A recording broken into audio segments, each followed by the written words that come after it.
ಭಗವತೆ ವಾಸುದೇವಾಯ. ನಾರಾಯಣಂ ನಮಸ್ಕೃತ್ಯಂ ನರಂ ಚೈವ ನರೋತ್ತಮಂ ದೇವೀಂ ಸರಸ್ವತಿಂ ವ್ಯಾಸಂ ತತೋ ಜಾಯಮುದೀರಯೇ. ನಷ್ಟಪ್ರಾಯೇಷು ಅಭದ್ರೇಷು ನಿತ್ಯಂ ಭಾಗವತ ಸೇವಯಾ ಭಗವತಿ ಉತ್ತಮ ಶ್ಲೋಕೆ ಭಕ್ತಿರ್ಭವತಿ ನೈಷ್ಟಕಿ. ಎಲ್ಲರಿಗೂ ಹರೇ ಕೃಷ್ಣ. ಇವತ್ತಿನ ಈ ಗೌರ ಪೂರ್ಣಿಮಾ ಮಹಾಮಹೋತ್ಸವದ ಅಂಗವಾಗಿ ನಡೆಯುತ್ತಿರುವಂತಹ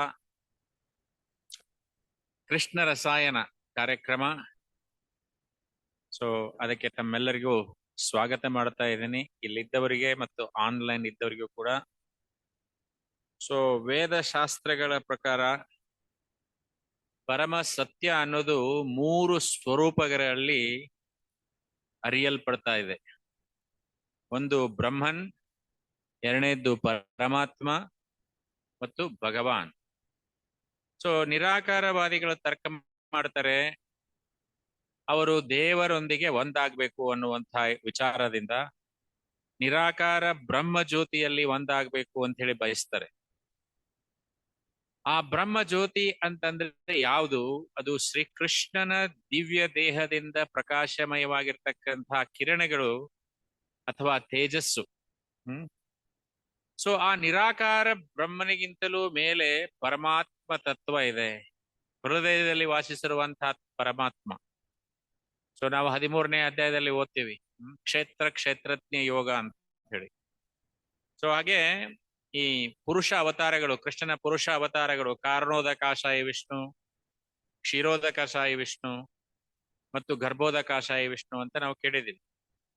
ಇವರು ಏನ್ ಮಾಡ್ತಾರೆ, ವಿಭಿನ್ನ ರೀತಿಗಳಲ್ಲಿ ವಿಶ್ವದ ಆತ್ಮ, ಸೃಷ್ಟಿಯ ಆತ್ಮ, ಆತ್ಮಗಳ ಆತ್ಮ ಆಗಿ ಅವರೆಲ್ಲರೂ ಇದ್ದಾರೆ. ಆದ್ರೆ ನಿರಾಕಾರ ಬ್ರಹ್ಮನ ಅಥವಾ ಸ್ಥಳೀಯ ಪರಮಾತ್ಮನ ಅನುಭವಕ್ಕೂ ಮೀರಿದಂಥ ಒಂದು ಸತ್ಯ, ಅದು ಪರಮ ಪುರುಷೋತ್ತಮನಾದಂಥ ಭಗವಂತನಾದಂಥ ಕೃಷ್ಣನ ಅರಿವು.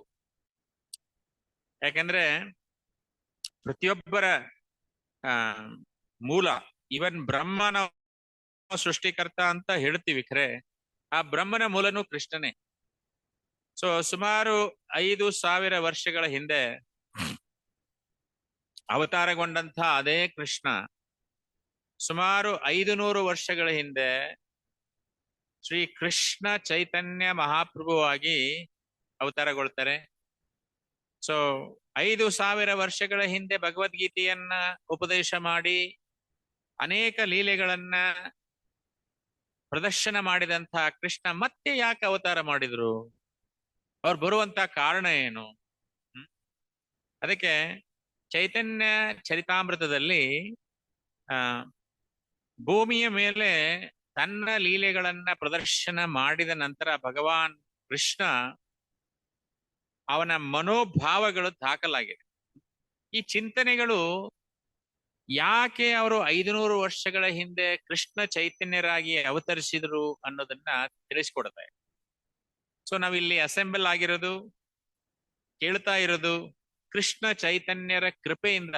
ಯಾಕಂದ್ರೆ ಕೃಷ್ಣ ಚೈತನ್ಯರು 500 ವರ್ಷಗಳ ಹಿಂದೆ ಈ ಸಂಕೀರ್ತನ ಯಜ್ಞವನ್ನ ಸ್ಟಾರ್ಟ್ ಮಾಡಿದ್ರು. ಅಲ್ಲಿಂದ ಗುರು ಪರಂಪರೆಯ ಮುಖಾಂತರ ಬಂತು. ಆದರೆ ಹೆಚ್ಚಿನ ಪ್ರಮಾಣದಲ್ಲಿ ನಮ್ಮ ಗುರುಗಳಾದಂಥ AC ಭಕ್ತಿ ವೇದಾಂತ ಸ್ವಾಮಿ ಶಿಲಪ್ರಭುಪಾದರು ಅವರ ದಿವ್ಯ ಕೃಪೆಯಿಂದ ಇವತ್ತಿನ ದಿವಸ ಜಗತ್ತಿನಾದ್ಯಂತ ಇದು ಹರಡಿದೆ. ಇಲ್ಲಿ ನಡೆಯುವಂತಹ ಪ್ರತಿಯೊಂದು ಕಾರ್ಯಕ್ರಮನೂ ಕೂಡ ಕೃಷ್ಣ ಚೈತನ್ಯದ ಉಪದೇಶ ಮತ್ತು ಆದರ್ಶಗಳ ಮೇಲೆ ಆಧಾರಿತ ಆಗಿದೆ. ಸೊ ಈ ಕೃಷ್ಣ ಪ್ರಜ್ಞೆ ಅನ್ನುವಂತಹ ಈ ಸಂಸ್ಥೆ, ಚಳುವಳಿ ಅಂತ ಏನು ಕರಿತೀವಿ, ಯಾವ ಅಂಶವನ್ನು ತಗೊಂಡ್ರು ಸಹಿತ ಅದು ಅವರ ಉಪದೇಶ ಅಥವಾ ಆಚರಣೆ ಇದರಿಂದ ಹೊರತಿಲ್ಲ ಅಂತ. ಸೊ ಅದಕ್ಕೆ ಈ ಈ ಒಂದು ಚೈತನ್ಯ ಮಹಾಪ್ರಭು ಕೊಟ್ಟಂತ ಈ ಸಂಕೀರ್ತನ ಯಜ್ಞ ಏನದಿಲ್ಲ ಅದನ್ನ ಅರ್ಥಕೊಳ್ಳೋದು ತುಂಬಾ ಮುಖ್ಯ. ಯಾಕೆ ನಮ್ಮ ಜೀವನದಲ್ಲಿ ಅದು ಇಂಪಾರ್ಟೆಂಟ್ ಅನ್ನೋದು ಬಹಳ ಮುಖ್ಯ. ಯಾಕಂದ್ರೆ ಇದನ್ನ ಅರಿಯದೆ ನಮ್ಮ ಜೀವನದ ಪರಮ ಗುರಿ ಏನಿದೆಯಲ್ಲ ಅದು ಮುನ್ನಡೆಸ್ಲಿಕ್ಕೆ ಸಾಧ್ಯನೇ ಇಲ್ಲ. ಪ್ರತಿಯೊಬ್ಬರಿಗೂ ಗುರಿ ಏನಿರ್ಬೇಕು ಅಂತಂದ್ರೆ ನಾವು ಮನುಷ್ಯರಾಗಿ ಹುಟ್ಟಿದ ಮೇಲೆ, ಯಾಕಂದ್ರೆ ಮನುಷ್ಯ ಜನ್ಮ, ಮಾನವ ಜನ್ಮ ಬಹು ದೊಡ್ಡದು. ದಾಸರು ಹಾಡಿದ್ದಾರೆ, ಹಾಳು ಮಾಡಿಕೊಳ್ಳಬೇಡಿರೋ ಹುಚ್ಚಪ್ಪಗಳಿರ ಅಂತೇಳಿ. ಯಾಕಂದ್ರೆ ಮನುಷ್ಯ ಜನ್ಮ ಅನ್ನೋದು ಎಷ್ಟೋ ಜನ್ಮಗಳನ್ನ ದಾಟಿ 84 ಲಕ್ಷ ಜೀವ ದಾಟಿ ಬಂದ ಈ ಶರೀರ ತಾನೆಲ್ಲೋ ತನದೆಲ್ಲೋ ಅಂತ. ಯಾಕಂದ್ರೆ ನಾವೆಲ್ಲರೂ ಕೂಡ ಅಲ್ಲಿದ್ದವರು, ಪರಮಾತ್ಮನ ಹತ್ರ ಇದ್ದವರು, ಪರಮಾತ್ಮನಿಂದ ಬೇರ್ಪಟ್ಟು ಬಂದ್ವಿ ನಾವು. ಯಾಕಂದ್ರೆ ನಾನು ಮತ್ತು ನನ್ನದು ಅನ್ನುವಂಥ ಎರಡು ವಿಚಾರಗಳಿಂದ ಪರಮಾತ್ಮನಿಂದ ನಾವು ಬೇರೆ ಬಂದದ್ದು. ಸೊ ಅದಕ್ಕೆ ಈ ಕೃಷ್ಣ ಲೀಲೆಯಲ್ಲಿ ಕೃಷ್ಣ ನಾನು ಭಕ್ತಿ ಹೇಗ್ ಮಾಡ್ಬೇಕು ಅನ್ನೋದು ಕಲಿಸ್ಕೊಡ್ಲಿಲ್ಲ ಅಂತ ಹೇಳ್ತಾರೆ. ಸಾಕಾಗ್ಲಿಲ್ಲ ಜನರ ಅರ್ಥ ಮಾಡ್ಕೊಳಿಕ್ ಸಾಕಾಗ್ಲಿಲ್ಲ. ಆ ಉದ್ದೇಶದಿಂದ ನಾನು ಯಾಕೆ ಬಂದ್ರು ಅನ್ನೋದಕ್ಕೆ ಕಾರಣಗಳನ್ನ ನಾವು ಡಿಸ್ಕಸ್ ಮಾಡ್ತಾ ಇದೀವಿ. ಆ ಟೈಮ್ ನಲ್ಲಿ ಡಿಸ್ಕಸ್ ಮಾಡೋಣ. ಸೊ ಇಲ್ಲಿ ಆದಿಲೀಲೆಯಲ್ಲಿ ಫಸ್ಟ್ ಫ್ಯೂ ಅಧ್ಯಾಯಗಳು ಅವರ ಬಾಹ್ಯ ಮತ್ತು ಆಂತರಿಕ ಕಾರಣಗಳು ಯಾಕೆ ಬಂದ್ರು ಅನ್ನೋದನ್ನ ನಾವು ತಿಳ್ಕೋಬೇಕು. ಸೊ ಈ ಅವತಾರಕ್ಕಿಂತ ಮುಂಚೆ ಅದ್ವೈತ ಆಚಾರ್ಯರು ಬಂದಿದ್ರು. ಆಲ್ರೆಡಿ ಅವರ ಅಪಿಯರೆನ್ಸ್ ಆಗಿತ್ತು. ಅವರು ಆ ನವದ್ವೀಪದಲ್ಲಿ ಈ ಜನರ ಸ್ಥಿತಿಯನ್ನು ನೋಡಿ ತುಂಬಾ ದುಃಖ ಪಡ್ತಾ ಇದ್ದಾರೆ. ಸೊ ಕೆಲವರು ಈ ವೈದಿಕ ಕ್ರಿಯೆಗಳನ್ನ ಮಾಡ್ತಾ ಇದ್ರು. ಯಾಕೆ ಮಾಡ್ತಾ ಇದ್ರು ಅಂದ್ರೆ ಈ ಭೌತಿಕ ಮನೋಭಾವದಿಂದ ಮಾಡ್ತಾ ಇದ್ರು. ಅಂದ್ರೆ ಇದನ್ನ ಮಾಡಿದ್ರೆ ಇದು ಸಿಗತ್ತೆ, ನಾವು ಈ ಯಜ್ಞ ಮಾಡಿದ್ರೆ ಇದು ಸಿಗತ್ತೆ, ಅಂದ್ರೆ ಎಲ್ಲನೂ ಕೂಡ ಸುಖಕ್ಕೋಸ್ಕರ, ಇಂದ್ರಿಯ ಸುಖಕ್ಕೋಸ್ಕರ ಮಾಡ್ತಾ ಇದ್ರು. ಸೊ ಅದಕ್ಕೆ ಅವರ ಗುರಿ ಏನಿತ್ತು ಅಂತಂದ್ರೆ ಭೋಗನೇ ಗುರಿ ಇತ್ತು. ಅಂದ್ರೆ ಆ ಭೋಗ ಮತ್ತೊಂದೇನಿಲ್ಲ, ಭಕ್ತಿಯ ಪರಿಮಳ ಅಲ್ಲಿ ಅವ್ರಿಗೆ ಕಾಣ್ಲಿಲ್ಲ. ಸೊ ಅದ್ವೈತಾಚಾರ್ಯರು ತುಂಬಾ ಬೇಸರಗೊಂಡ್ರು. ಅವಾಗ ವಿಚಾರ ಮಾಡ್ತಾರೆ, ಸ್ವಯಂ ಕೃಷ್ಣನೇ ಭೂಮಿಗೆ ಬಂದ್ರೆ ಮಾತ್ರ ಜನರು ಭಕ್ತಿಯನ್ನ ಸ್ವೀಕಾರ ಮಾಡ್ತಾರೆ ಅಂತ ಚಿಂತನೆ ಮಾಡಿದ್ರು. ಯಾಕೆ ಚಿಂತನೆ ಮಾಡಿದ್ರು ಅಂತಂದ್ರೆ ಕೃಷ್ಣ ಅವತಾರ ಮಾಡಿದಾಗ, ಕೃಷ್ಣ ಯಾಕೆ ಬಂದ? ಯದಾ ಯದಾ ಹಿ ಧರ್ಮಸ್ಯ ಗ್ಲಾನಿರ್ಭವತಿ ಭಾರತ ಅಭ್ಯುತ್ಥಾಮಂ ಅಧರ್ಮಸ್ಯ ತದಾತ್ಮಾನಂ ಸೃಜಂ. ಎಲ್ಲಿ ಅಧರ್ಮ ಇರತ್ತೆ, ಸೊ ಅಧರ್ಮವನ್ನ ಇದ್ದಾಗ ಅವನು ಬಂದ್ ಏನ್ ಮಾಡ್ತಾನೆ? ಪವಿತ್ರಾಣಾಯ ಸಾಧೂನ ವಿನಾಶಾಯ ಚ ದುಷ್ಕೃತಾಂ. ಅವಾಗ ಏನಾಯ್ತು? ಭೂಮಿ ಮೇಲೆ ತುಂಬಾ ಕೆಟ್ಟ ಕೆಲಸಗಳು ನಡೀತಾ ಇದ್ವು, ರಾಕ್ಷಸರು ಹಾವಳಿಗಳ ಜಾಸ್ತಿ ಇತ್ತು. ಅವಾಗ ಭೂಮಿ ತಾಯಿಗೆ ಇದೆಲ್ಲ ತಡ್ಕೊಳಕ್ ಆಗ್ಲಿಲ್ಲ. ಭೂಮಿ ತಾಯಿ ಹೋಗಿ ಇಂದ್ರನ ಹತ್ರ ಪ್ರಾರ್ಥನೆ ಮಾಡ್ತಾಳೆ. ಇಂದ್ರ ಎಲ್ಲರೂ ಸೇರಿ ದೇವತೆಗಳು ಹೋಗಿ ಕೃಷ್ಣನ ಹತ್ರ ಪ್ರಾರ್ಥನೆ ಮಾಡ್ತಾರೆ. ಇಲ್ಲ, ನಾನ್ ಬರವನಿದ್ದೀನಿ ಅಂತ ಹೇಳಿ ಕೃಷ್ಣ ಅವತಾರಗೊಂಡು, ಸ್ವಯಂ ಕೃಷ್ಣನಾಗಿ ಅವತಾರಗೊಂಡದ್ದು ನಾವು ನೋಡಿದ್ವಿ.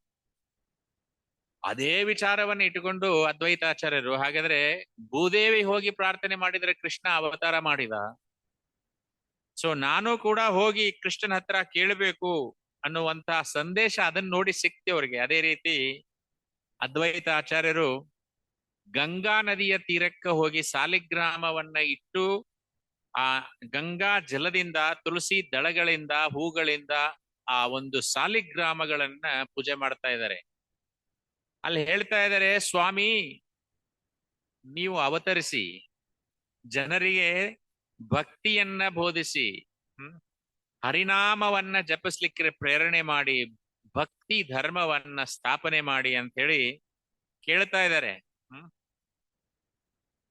ಅವರು ಹೇಳ್ತಾರೆ, ಒಂದು ಎಕ್ಸಾಂಪಲ್ ಕೊಟ್ಟು ಹೇಳ್ತಾರೆ. ಅಂದ್ರೆ ನಾವು ಗುರುಗಳ ಹತ್ರ ಹೋದಾಗ ಗುರುಗಳು ಅಕ್ಷರಗಳನ್ನ ಕಲಿಸ್ತಾರೆ. ಆ ಈ ಬರೀತಾರೆ, ಅಕ್ಕಿಯ ಮೇಲೆ ಉಂಗುರಲ್ಲೇ ಬರೀತಾರೆ. ಹಾಗೆ ಪ್ರಭು ಮಾನವ ರೂಪದಲ್ಲಿ ಬಂದು ಸ್ವತಃ ಭಕ್ತಿ ಯೋಗವನ್ನ ಮಾಡಿದ್ರೆ ಜನರು ಅನುಸರಿಸ್ತಾರೆ ಅನ್ನುವಂತ ಭಾವನೆ ಅವರಲ್ಲಿ. ಸೊ ಅದಕ್ಕೆ ಭಗವಂತ ಸ್ವತಃ ಭಕ್ತನಾಗಿ ಅವತರಿಸಿ ಭಕ್ತಿ ಸೇವೆಯನ್ನ ಆಚರಣೆ ಮಾಡಿದಾಗ ಸಾಮಾನ್ಯ ಜನರು ಅದನ್ನ ಅನುಸರಿಸ್ತಾರೆ, ಒಳ್ಳೆಯ ಮಾದರಿ ಆಗತ್ತೆ. ಹೀಗಾಗಿ ಅದ್ವೈತಾಚಾರ್ಯರು ಪ್ರಾರ್ಥನೆ ಮಾಡ್ತಾ ಇದ್ರು, ತುಳಸಿ, ಗಂಗಾಜಲ ಎಲ್ಲ ಸೇರಿ. ಸೊ ಆವಾಗ ಅವರ ಪ್ರಾರ್ಥನೆಗಳಿಗೆ ಪ್ರತಿಯಾಗಿ ಚೈತನ್ಯ ಮಹಾಪ್ರಭು ಅವತಾರ ಮಾಡ್ತಾರೆ. ಅವರೊಂದಿಗೆ ಹರಿದಾಸ್ ಠಾಕೂರ್ ಕೂಡ ಅವತಾರ ಮಾಡ್ತಾರೆ. ನವದ್ವೀಪದಲ್ಲಿ ಜಗನ್ನಾಥ್ ಮಿಶ್ರಾ ಮತ್ತು ಸಚೀದೇವಿ ಅವರಿಂದ ತಂದೆ ತಾಯಿ ಅವರಿಂದ 10ನೆಯ ಮಗುವಾಗಿ ಚೈತನ್ಯ ಮಹಾಪ್ರಭುಗಳು ಅವತಾರ ಮಾಡ್ತಾರೆ. ಹರಿದಾಸ್ ಠಾಕೂರ್ ಅವರು ಬ್ರಹ್ಮನ ಅವತಾರ. ಅದ್ವೈತ ಆಚಾರ್ಯರು ವಿಷ್ಣು ಮತ್ತು ಶಿವನ ಕಂಬೈನ್ಡ್ ಅವತಾರ, ಸಂಯುಕ್ತ ಅವತಾರ. ಹೀಗಾಗಿ ಬ್ರಹ್ಮ, ವಿಷ್ಣು, ಶಿವ ಮೂರೂ ಕೂಡ ಒಟ್ಟಾಗಿ ಚೈತನ್ಯ ಮಹಾಪ್ರಭುವಿನ ಜೊತೆಗೆ ಇವರೆಲ್ಲರೂ ಕೂಡ ಬ್ರಹ್ಮ, ವಿಷ್ಣು ಇವರೆಲ್ಲರೂ ಕೂಡ ಪ್ರಾರ್ಥನೆ ಮಾಡ್ತಾ ಇದ್ದಾರೆ. ಕೃಷ್ಣನ ಅವತಾರಕ್ಕಾಗಿ ಪ್ರಾರ್ಥನೆ ಮಾಡ್ತಾ ಇದ್ದಾರೆ. ಅವತಾರ ಮಾಡಿದ್ರು ಚೈತನ್ಯ ಮಹಾಪ್ರಭುಗಳು. ಸೊ ಅದ್ವೈತ ಆಚಾರ್ಯರ ಪ್ರಾರ್ಥನೆಗಳಿಗೆ ಪ್ರತಿಯಾಗಿ ಭಕ್ತಿಯನ್ನ ಹರಡುವಂತಹ ಕೆಲಸ ಶುರುವಾಯಿತು. ಇದು ಬಾಹ್ಯ ಕಾರಣ. ಸೊ ಚೈತನ್ಯ ಮಹಾಪ್ರಭುಗಳ ಅವತಾರದ ಬಾಹ್ಯ ಕಾರಣ ಅಂದ್ರೆ ಕೃಷ್ಣ ಭಕ್ತಿ, ಎರಡನೇದು ಕೃಷ್ಣ ಪ್ರೇಮ ಅಂಡ್ ಕೃಷ್ಣ ನಾಮವನ್ನ ಪ್ರಸಾರ ಮಾಡೋದು, ಭಕ್ತಿ ಧರ್ಮವನ್ನ ಸ್ಥಾಪನೆ ಮಾಡೋದು. ಸೊ ಇನ್ನೊಂದು ಕಾರಣ ಕೂಡ, ಆಂತರಿಕ ಕಾರಣ ಅಥವಾ ಗುಪ್ತ ಕಾರಣ ಕೂಡ ಒಂದಿದೆ. ಈ ಚೈತನ್ಯರ ಅವತಾರದ ಆಂತರಿಕ ಕಾರಣ ಅಥವಾ ಗುಪ್ತ ಕಾರಣ ಅಂದ್ರೆ ಅವರು ಕೃಷ್ಣನ ರೂಪದಲ್ಲಿದ್ದಾಗ ಆ ಒಂದು ಪ್ರೇಮವನ್ನ ಅನುಭವಿಸ್ತಕ್ಕಂತಹ ಭಕ್ತರನ್ನ ನೋಡ್ತಾರೆ. ಅರೆ, ನಾನು ಸಂತೋಷ ಪಡ್ಬೇಕು, ನನಗಿಂತ ಹೆಚ್ಚು ಭಕ್ತರು ಸಂತೋಷದಿಂದ ಇದಾರಲ್ಲ ಅನ್ನುವಂತ ಭಾವನೆ ಕೃಷ್ಣನಲ್ಲಿ ಬರುತ್ತೆ. ನಾ ಸ್ವತಃ ದೇವರಾಗಿದ್ರು ಕೂಡ ಆ ದೇವ ಪ್ರೇಮವನ್ನ ಅನುಭವಿಸ್ಲಿಕ್ಕೆ ಆಗ್ತಾ ಇಲ್ಲ ಅನ್ನುವಂತ ಪ್ರಶ್ನೆ ಅವರಲ್ಲಿ ಮೂಡುತ್ತೆ. ಸೊ ಅದಕ್ಕೆ ಕೃಷ್ಣ ಚಿಂತನೆ ಮಾಡಿದ, ನಾನು ಎಲ್ಲಾ ಭಕ್ತರ ಸೇವೆಯನ್ನ ಸ್ವೀಕಾರ ಮಾಡ್ತೀನಿ, ವಿಶೇಷವಾಗಿ ಭಕ್ತರಲ್ಲಿ ಅತಿ ಉತ್ತಮರಾದಂತಹ ಭಕ್ತರು ಯಾರು? ಶ್ರೀಮತಿ ರಾಧಾರಾಣಿ. ಅವರು ಅತಿ ಉತ್ತಮ ಭಕ್ತಿ, ಅವರು ಸೇವೆಯನ್ನ ಮಾಡ್ತಾ ಇದ್ದಾರೆ. ಆದರೆ ಅವರು ನನ್ನ ಸೇವೆಯಲ್ಲಿ ಕೋಟ್ಯಾಂತರ ಪಟ್ಟು ಆನಂದವನ್ನ ಪಡ್ತಾ ಇದ್ದಾರಲ್ಲ ಅನ್ನುವಂಥ ಭಾವ ಅವರಲ್ಲಿ. ಅದಕ್ಕೆ ಆ ಆನಂದವನ್ನ ಅನುಭವಿಸ್ಲಿಕ್ಕೆ ಸೊ ಇಲ್ಲಿ ಹೇಳ್ತಾರೆ, ಶ್ರೀ ರಾಧಾಯ ಪ್ರಣಯ ಮಹಿಮಾ ಕಿದೃಶೋ ವಾನಯೈವ ಸ್ವಾಧ್ಯ ಏನಾಭುತ ಮಧುರಿಮಾಂ ಕೀದೃಶೋ ವಾ ಮದೀಯ. ಅಂದ್ರೆ ರಾಧಾರಾಣಿಯ ಪ್ರೇಮದ ಮಹಿಮೆ ಎಷ್ಟು ಅನ್ನೋದು ಹೇಳ್ತಾರೆ. ನನ್ನ ಅದ್ಭುತ ಮಾಧುರ್ಯವನ್ನ ಅವ್ರು ಹೇಗೆ ಅನುಭವಿಸ್ತಾರೆ ಅನ್ನುವಂಥ ಕೃಷ್ಣ ಅದನ್ನ ವಿಚಾರ ಮಾಡ್ತಾ ಇದ್ದಾನೆ.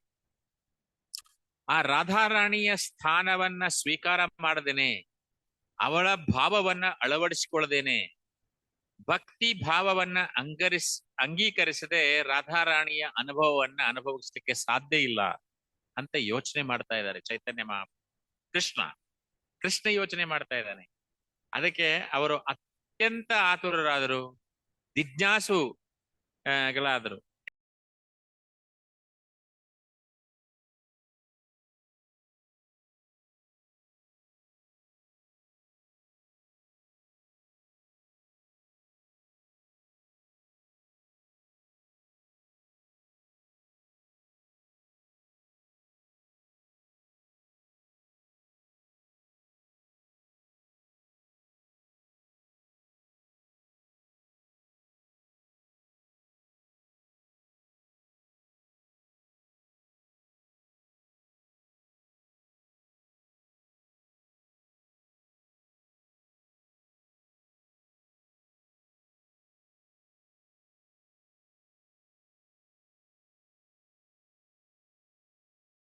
ಭಕ್ತ ರೂಪದಲ್ಲಿ ಚೈತನ್ಯ ಮಹಾಪ್ರಭುಗಳು ಅವತಾರ ಮಾಡ್ತಾ ಇದ್ದಾರೆ.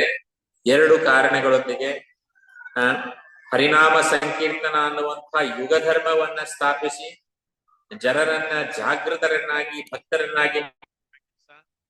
ಆಂತರಿಕ ಕಾರಣ ರಾಧಾರಾಣಿಯ ಭಾವವನ್ನ ಅನುಭವಿಸುವುದು.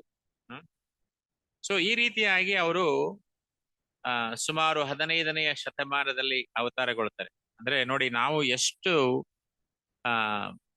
ಫಾರ್ಚುನೇಟ್ ಅಂತ. ಅಂದ್ರೆ ಈ ಕಲಿಯುಗದಲ್ಲಿ ಎಲ್ಲಾ ಕಲಿಯುಗದಲ್ಲಿ ಅವತಾರ ಮಾಡಲ್ಲ ಅವರು.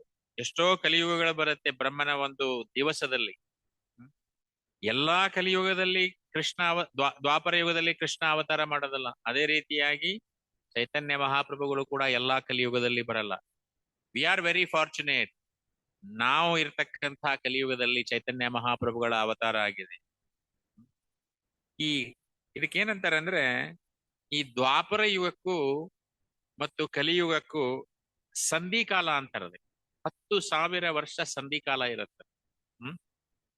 ಈ ಸಂಧಿಕಾಲದಲ್ಲಿ ಕೂಡ ನಾವಿದ್ದೇವೆ.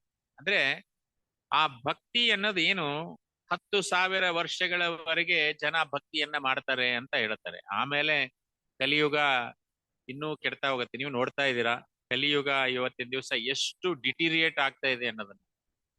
ಒಂದ್ ದಿವಸ ನಾನು ಲಾಸ್ಟ್ ಒಂದು 15 ದಿವಸಗಳ ಹಿಂದೆ ಸುಮಾರು 2-3 ಹಳ್ಳಿಗಳನ್ನ ನಾನು ಆ ಹೋಗಿದ್ದೆ. ಅಲ್ಲಿ ಪರಿಸ್ಥಿತಿಯನ್ನ ನೋಡಿದ್ರೆ ಸುಮಾರು 11ರಿಂದ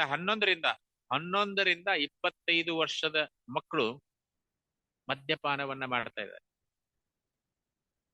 ಮದ್ಯಪಾನವನ್ನ ಮಾಡಿ ಎಲ್ಲಿ ಬೇಕಲ್ಲಿ ಬೀಳ್ತಾ ಇದ್ದಾರೆ. ಅಂತ ಪರಿಸ್ಥಿತಿಯನ್ನ ನಾನು ನೋಡಿ ಬಂದೆ. 11 ವರ್ಷದ ಮಕ್ಕಳು, 11ರಿಂದ 25. ಅವರ ಎಷ್ಟೋ ಜನ 35 ವರ್ಷ ಅಂದ್ರೆ ತಮ್ಮ ಜೀವವನ್ನ ಬಿಡುವಂತಹ ಪರಿಸ್ಥಿತಿಯಲ್ಲಿದ್ದಾರೆ ಹಳ್ಳಿಯಲ್ಲಿ ಇವತ್ತಿನ ದಿವಸ. ಯಾಕಂದ್ರೆ ಎಲ್ಲ ಕಡೆನೂ ಇವತ್ತಿನ ದಿವಸ ಹಳ್ಳಿಯಲ್ಲಿ ಇರ್ಲಿಲ್ಲ ಮುಂಚೆ ಈ MSIL ಶಾಪ್ಸ್, ಅಂದ್ರೆ ಆ ಈ ಏನಂತಾರೆ ಅದಕ್ಕೆ, ಗವರ್ಮೆಂಟ್ ಲಿಕರ್ ಶಾಪ್ಸ್. ಅವು ಇರ್ಲಿಲ್ಲ ಹಳ್ಳಿಯಲ್ಲಿ. ಹಳ್ಳಿಯಲ್ಲಿ ಜೀವನ ಚೆನ್ನಾಗಿತ್ತು. ನಾವು ಹಳ್ಳಿಯವರು, ಆಕ್ಚುಲಿ ಹಳ್ಳಿಯಿಂದ ಬಂದವರು. ಹಳ್ಳಿಯಲ್ಲಿ ಜೀವನ ಚೆನ್ನಾಗಿತ್ತು. ಇವತ್ತಿನ ದಿವಸ ಹೋಗಿ ನೋಡಿದ್ರೆ ಹಳ್ಳಿಯಲ್ಲಿ ಎಲ್ಲಾ ಕಡೆ ಇದು ನಡೀತಾ ಇದೆ. ಅಂದ್ರೆ ಕಲಿಯುಗ ಡಿಟಿರಿಯೇಟ್ ಆಗ್ತಾ ಇದೆ. ಸೊ ಅದಕ್ಕೆ 1-2-3 ಶ್ಲೋಕಗಳನ್ನ 3ನೇ ಅಧ್ಯಾಯದಿಂದ, ಆದಿಲೀಲಾ 3ನೇ ಅಧ್ಯಾಯದಿಂದ ನೋಡ್ತಾ ಹೋಗೋಣ. 13ನೇ ಶ್ಲೋಕ. ಯದೇಷ್ಟ ವಿಹರಿ ಕೃಷ್ಣ ಕರೆ ಅಂತರ್ಧಾನ್, ಅಂತರ್ಧಾನ ಕರೆ ಮನೆ ಕರೆ ಹನುಮಾನ್. ಭಗವಂತ ಕೃಷ್ಣ ತಾನು ಬಯಸಿದಷ್ಟು ಸಮಯ ತನ್ನ ಅಲೌಕಿಕ ಕ್ರೀಡೆಗಳನ್ನ ಅನುಭವಿಸ್ತಾನೆ. ಅನಂತರ ಅವನ ಅಂತರ್ಧಾನನಾಗ್ತಾನೆ. ಇಷ್ಟಾದರೂ ಇಲ್ಲಿಂದ ಕಣ್ಮರೆಯಾದ ನಂತರ ಕೃಷ್ಣ ಈ ರೀತಿಯಾಗಿ ಆಲೋಚನೆ ಮಾಡ್ತಾ ಇದ್ದಾನೆ. ಏನಂತೆ? ಚಿರಕಾಲ ನಾಹಿ ಕರಿ ಪ್ರೇಮ ಭಕ್ತಿದಾನ್, ಭಕ್ತಿ ವಿನಾ ಜಗತೇರ್ ನಾಹಿ ಅವಸ್ಥಾನ್. ದೀರ್ಘಕಾಲ ನಾನು ಈ ಪ್ರಪಂಚದಲ್ಲಿ ವಾಸಿಸುವವರನ್ನು ಕುರಿತಂತೆ ಪರಿಶುದ್ಧ ಪ್ರೇಮದ ಸೇವೆಯನ್ನ ಕೊಡ್ಲಿಕ್ಕೆ ಆಗ್ಲಿಲ್ಲ. ಅಂತಹ ಅನುರಕ್ತಿ, ಪ್ರೇಮ ಅನುರಕ್ತಿ ಇಲ್ಲದೇನೆ ಈ ಐಹಿಕ ಅಸ್ತಿತ್ವ ಪ್ರಯೋಜನ ಇಲ್ಲ ಅನ್ನುವಂಥ ಮಾತನ್ನು ಹೇಳ್ತಾ ಇದ್ದಾನೆ. ಕೃಷ್ಣ ತಾನೇ ವಿಚಾರ ಮಾಡ್ತಾ ಇದ್ದಾನೆ. ಸಕಲ ಜಗತೆ ಮೋರೆ ಕರೆ ವಿಧಿ ಭಕ್ತಿ, ವಿಧಿ ಭಕ್ತೈ ವೃಜ ಭಾವ ಪಾಹಿತೆ ನಾಹಿ ಚಸ್ತಿ. ಜಗತ್ತಿನಲ್ಲಿ ಎಲ್ಲ ಕಡೆ ಜನರು ಧರ್ಮ ಗ್ರಂಥಗಳಲ್ಲಿರುವ ಕಟ್ಟಳೆಯ ಆದೇಶಗಳಿಗೆ ಅನುಸಾರವಾಗಿ ನನ್ನನ್ನು ಪೂಜಿಸ್ತಾರೆ, ಪೂಜೆ ಮಾಡ್ತಾರೆ. ನನಗೆ ದೈವಿ ಭಕ್ತಿಯಿಂದ ಪೂಜೆ ಮಾಡ್ತಾರೆ. ಆದರೆ ಅವರು ಯಾವ ಪೂಜೆ ಮಾಡಲ್ಲ? ವ್ರಜಭೂಮಿಯಲ್ಲಿರ್ತಕ್ಕಂಥ ಭಕ್ತರ ಪ್ರೇಮ ಭಾವದಿಂದ ಅವರು ಪೂಜೆ ಮಾಡ್ತಾ ಇಲ್ಲ, ನನ್ನ ಅನುಭವಿಸ್ತಾ ಇಲ್ಲ ಅನ್ನುವಂಥ ಮಾತನ್ನ ಕೃಷ್ಣ ತಿಳ್ಕೊಂಡಿದ್ದಾನೆ. ಆ ಒಂದು ಭಕ್ತಿ ಬೇಕು, ಪ್ರೇಮ ಭಕ್ತಿ ಬೇಕು. ಮುಂದೆ ಹೇಳ್ತಾರೆ 16ನೇ ಶ್ಲೋಕದಲ್ಲಿ, ಐಶ್ವರ್ಯ ಜ್ಞಾನೇತೆ ಸಬ ಜಗತ್ ಮಿಶ್ರಿತ, ಐಶ್ವರ್ಯ ಶಿಥಿಲ ಪ್ರೇಮೇ ನಾಹಿ ಮೌರ ಪ್ರೀತ. ನನ್ನ ಐಶ್ವರ್ಯವನ್ನ ಅರಿತುಕೊಂಡ ಇಡೀ ಜಗತ್ತು ನನ್ನನ್ನು ಪೂಜ್ಯ ಭಾವ ಮತ್ತು ಗೌರವದಿಂದ ಕಾಣ್ತಾ ಇದೆ. ಆದ್ರೆ ಅಂಥ ಗೌರವದಿಂದ ಭಕ್ತಿ ದುರ್ಬಲ ಆದ್ರೆ ಅದು ನನ್ನನ್ನ ಆಕರ್ಷಣೆ ಮಾಡೋದಿಲ್ಲ. ಅಲ್ಟಿಮೇಟ್ಲಿ ನಾವು ಏನು ಕೃಷ್ಣನ ಸೇವೆ ಮಾಡಕ್ ಬಂದವರು, ನಮ್ಮ ಎಂಜಾಯ್ಮೆಂಟಿಗೆ ಬಂದಿಲ್ಲ ನಾವು. ನಮಗೆ ಯಾವಾಗ ಆನಂದ ಆಗತ್ತೆ? ಕೃಷ್ಣನ ಸೇವೆ ಮಾಡಿದಾಗ ಮಾತ್ರ ನಮಗೆ ಆನಂದ ಆಗುತ್ತೆ. ಆ ಒಂದು ಭಾವ ನಮ್ಮಲ್ಲಿ ಬರ್ಬೇಕು. ಈಗ ಕೃಷ್ಣನ ನೋಡಿ ಮೂರ್ತಿಗಳಿದೆ. ಮೂರ್ತಿಗಳ ಹೋಗಿ ಮುಂದೆ ನಿಂತಾಗ ನೀವು ಪ್ರಾರ್ಥನೆಯನ್ನ ಮಾಡ್ತೀರಾ. ಪ್ರಾರ್ಥನೆಯನ್ನ ಮಾಡಿದಾಗ ನೀವು ಹೇಳ್ತೀರಾ, ನನಗೇನ್ ಕೊಟ್ಟಿಲ್ಲ ಕೃಷ್ಣ, ನೀನು ಎಲ್ಲವನ್ನ ಕೊಟ್ಟಿ, ಒಳ್ಳೆಯ ಫ್ಯಾಮಿಲಿ ಕೊಟ್ಟಿ, ಒಳ್ಳೆಯ ಮಕ್ಕಳನ್ನ ಕೊಟ್ಟಿ, ಮನೆ ಕೊಟ್ಟಿ, ಎಲ್ಲಾ ಕೊಟ್ಟಿ.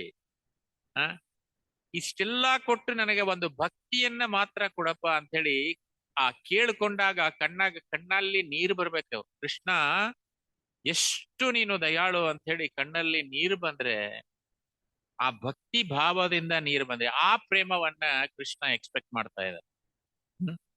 ಸೊ ಅವನು ಹೇಳ್ತಾ ಇದ್ದಾನೆ ಪ್ರಭುಪಾದರ ತಾತ್ಪರ್ಯದಲ್ಲಿ, ತಮ್ಮ ಅವತಾರದ ನಂತರ ಕೃಷ್ಣ ಈ ದಾಸ್ಯ, ಸಾಖ್ಯ, ವಾತ್ಸಲ್ಯ, ಮಾಧುರ್ಯ ಈ ಭಾವಗಳಲ್ಲಿ ಇರುವ ಭಕ್ತರೊಂದಿಗೆ ಇರುವ ಆ ದಿವ್ಯವಾದಂತಹ ವೈಯಕ್ತಿಕ ವ್ಯವಹಾರಗಳನ್ನ ವಿತರಣೆ ಮಾಡ್ಲಿಲ್ಲ ಅಂತೇಳಿ ಚಿಂತಿಸ್ತಾ ಇದ್ದಾನೆ. ಸೊ ಅದಕ್ಕೆ ಅವನು ಈ ಬೃಂದಾವನದಲ್ಲಿರ್ತಕ್ಕಂಥ ನಿವಾಸಿಗಳು ಕೃಷ್ಣನಿಗೆ ಹೇಗೆ ಸೇವೆ ಮಾಡ್ತಾರೆ, ಅವರು ಕೃಷ್ಣ ಆನಂದದಿಂದ ಇದ್ರೆ ಸಾಕು. ಒಂದ್ ಕತೆ ಹೇಳ್ತಾರಲ್ಲ, ನಾರ್ಮಲಿ ಎಲ್ಲ ಕೇಳಿರ್ತೀರ ನೀವು. ಕೃಷ್ಣ ದ್ವಾರಕದಲ್ಲಿ ಇದ್ದಾಗ ಅವನಿಗೆ ತಲೆನೋವು ಬಂತಂತೆ. ತಲೆನೋವು ಬಂದಾಗ ನಾರದ ಮುನಿಗೆ ಹೇಳ್ತಾರೆ ಅವರು, ನನಗೆ ತಲೆನೋವು ಬಂದಿದೆ, ಹಾಗಾದ್ರೆ ಡಾಕ್ಟರ್ ಕರೆಯೋಣ, ಅದು ಕರೆಯೋಣ, ಇದು ಕರೆಯೋಣ, ಏನ್ ಬೇಡ, ಭಕ್ತರ ಪಾದದ ಧೂಳಿಯನ್ನ ನನ್ನ ತಲೆಗೆ ಹಚ್ಚಿದ್ರೆ ಕಡಿಮೆ ಆಗತ್ತೆ. ಓ ಹಾಗಾದ್ರೆ ಭಕ್ತರ ಕಾಲ ಧೂಳಿ ತಗೊಂಡ್ಬರ್ತೀನಿ ಅಂತ ಹೇಳಿ ನಾರದರು ಹೋಗ್ತಾರೆ. ಎಲ್ಲಾ ಕಡೆ ಭಕ್ತರನ್ನ ಕೇಳ್ತಾರೆ.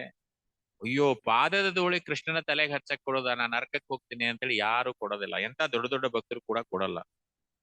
ಅವಾಗ ವಾಪಸ್ ಬರ್ತಾರೆ, ಏನು ಸಿಗ್ಲಿಲ್ಲ, ಪಾದದ ಧೂಳಿ ಸಿಗ್ಲಿಲ್ಲ ಅಂತ ಹೇಳಿ ಕೃಷ್ಣನಿಗೆ ಹೇಳಿದಾಗ, ನೀನು ವೃಂದಾವನಕ್ಕೆ ಹೋಗಿದ್ಯಾ ಅಂತ ಕೇಳ್ತಾರೆ. ಗೋಪಿಯರನ್ನ ಕೇಳಿದ್ಯಾ ಅಂತ. ಅವ್ರು ಹೋಗ್ತಾರೆ, ವೃಂದಾವನಕ್ಕೆ ಹೋಗ್ತಾರೆ. ವೃಂದಾವನಕ್ಕೆ ಹೋಗಿ, ಹಿಂಗೆ ಕೃಷ್ಣನಿಗೆ ತಲೆನೋವು ಬಂದಿದೆ, ನಿಮ್ಮ ಪಾದದ ಧೂಳಿಯನ್ನ ಹಚ್ಚಿದ್ರೆ ಕಡಿಮೆ ಆಗತ್ತೆ ಅಂತ ಹೇಳಿದಾಗ ಅವ್ರು ಹೇಳ್ತಾರೆ, ನೀನ್ ಎಷ್ಟು ಬೇಕಷ್ಟು ತಗೋ ಅಂತ ಹೇಳ್ತಾರೆ. ಪಾದದಿಂದ ನಾವು ನರಕಕ್ಕೆ ಹೋಗಿ ನರಕದಲ್ಲಿ ಸತ್ರು ಚಿಂತೆ ಇಲ್ಲ, ಆದ್ರೆ ಕೃಷ್ಣನ ತಲೆನೋವು ಕಡಿಮೆ ಆಗ್ಬೇಕು. ಸೊ ಕೃಷ್ಣ ಆನಂದದಿಂದ ಇರ್ಬೇಕು, ಆ ಒಂದು ಆ ಇದು ಅವರಲ್ಲಿ ಇರುತ್ತೆ. ಅದಕ್ಕೆ ಬೃಂದಾವನದಲ್ಲಿ ಇರ್ತಕ್ಕಂಥ ಆ ಲೀಲೆಗಳನ್ನ ನಾವು ಅದಕ್ಕೆ ನಾವು ಕಾರ್ತೀಕದಲ್ಲಿ ಬೃಂದಾವನಕ್ಕೆ ಹೋಗ್ತೀವಿ. ಆ ಬೃಂದಾವನದಲ್ಲಿ ಎಲ್ಲರೂ ಆ ಕೃಷ್ಣನ ಲೀಲೆಗಳನ್ನ ಮಾಡಿದಂತಹ ಸ್ಥಳಗಳನ್ನ ನೋಡಿ ಏನೇನ್ ಮಾಡಿದ್ದ ಅನ್ನೋದನ್ನ ಅನುಭವಿಸ್ಲಿಕ್ಕೆ ಹೋಗ್ತೀವಿ. ಆ ನೋಡಿ ಆನಂದ ಪಡ್ಬೇಕದನ್ನ. ಇದನ್ನ ಹೇಳ್ತಾರಲ್ಲ, ಕೃಷ್ಣ ಅವ್ರ ತಂದೆ ತಾಯಿ ಎಲ್ಲರೂ ಕೂಡಿ ಇದಕ್ಕೆ ಹೋಗ್ತಾ ಇದ್ರಂತೆ. ಎಲ್ಲಿ ಬದ್ರಿನಾಥ್, ಕೇದಾರ್ನಾಥ್, ಯಮನೋತ್ರಿ, ಗಂಗೋತ್ರಿಗೆ ಹೋಗವ್ರು.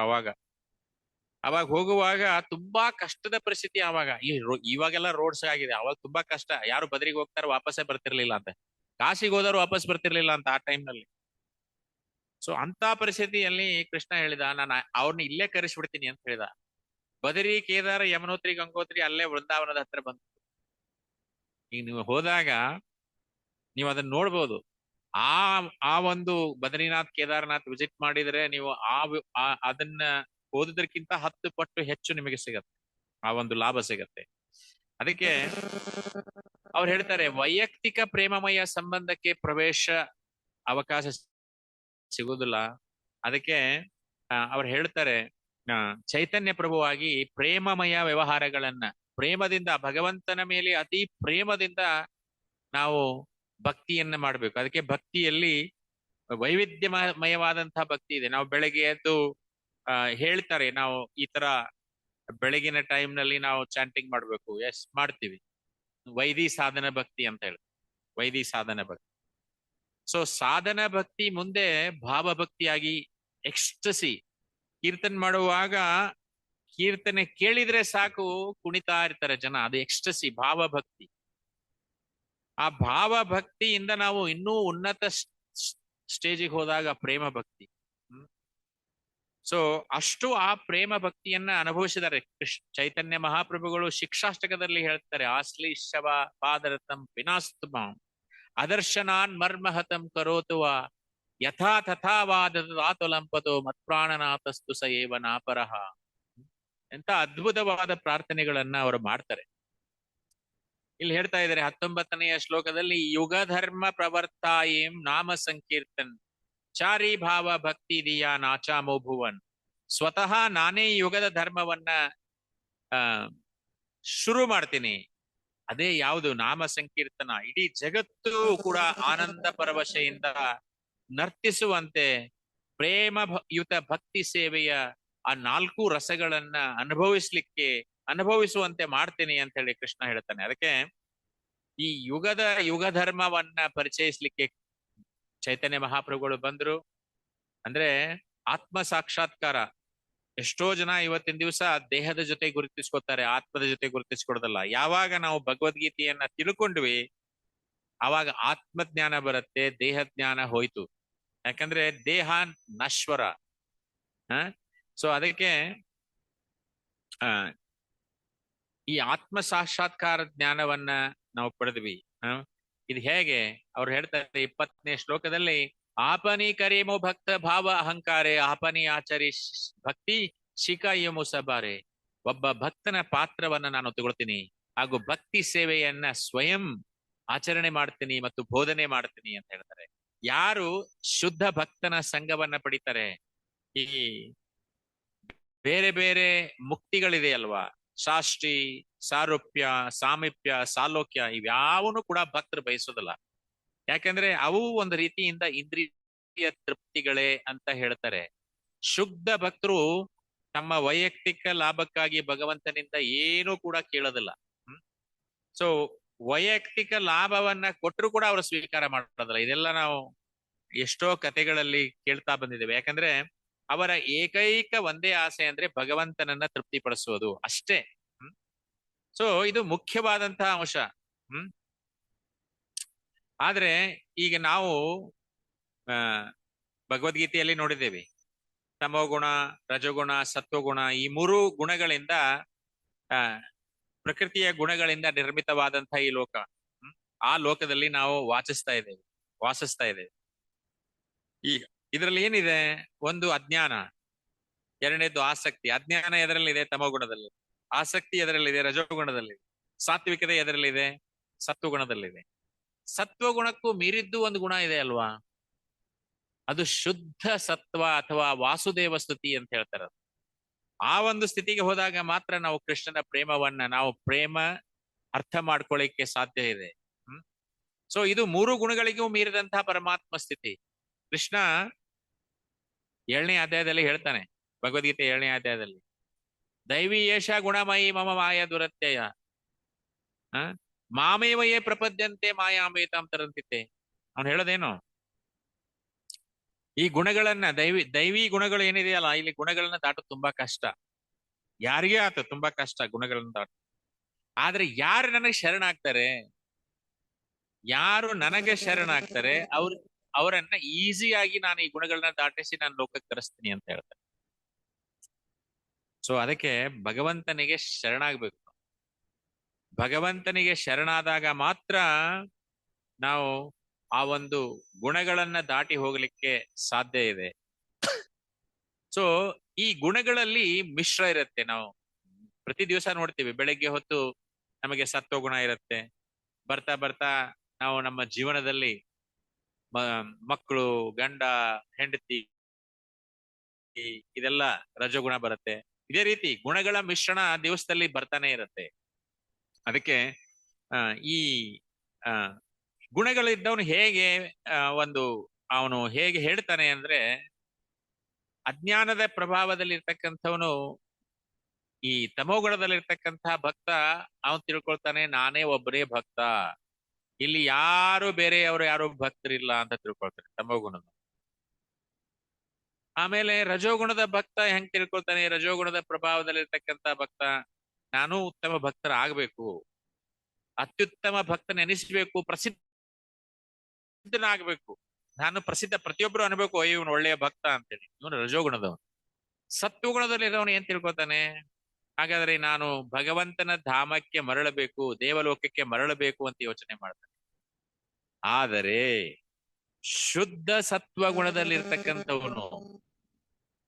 ಸತ್ವಗುಣದಲ್ಲಿರ್ತಕ್ಕಂಥವನು ಏನ್ ತಿಳ್ಕೊಳ್ತಾನೆ ಅಂದ್ರೆ, ನಾನು ಕೇವಲ ಕೃಷ್ಣನನ್ನ ತೃಪ್ತಿಪಡಿಸಬೇಕು, ಬೇರೆ ಏನಿಲ್ಲ ನನಗೆ, ಅದೇ ಒಂದೇ ಯೋಚನೆ.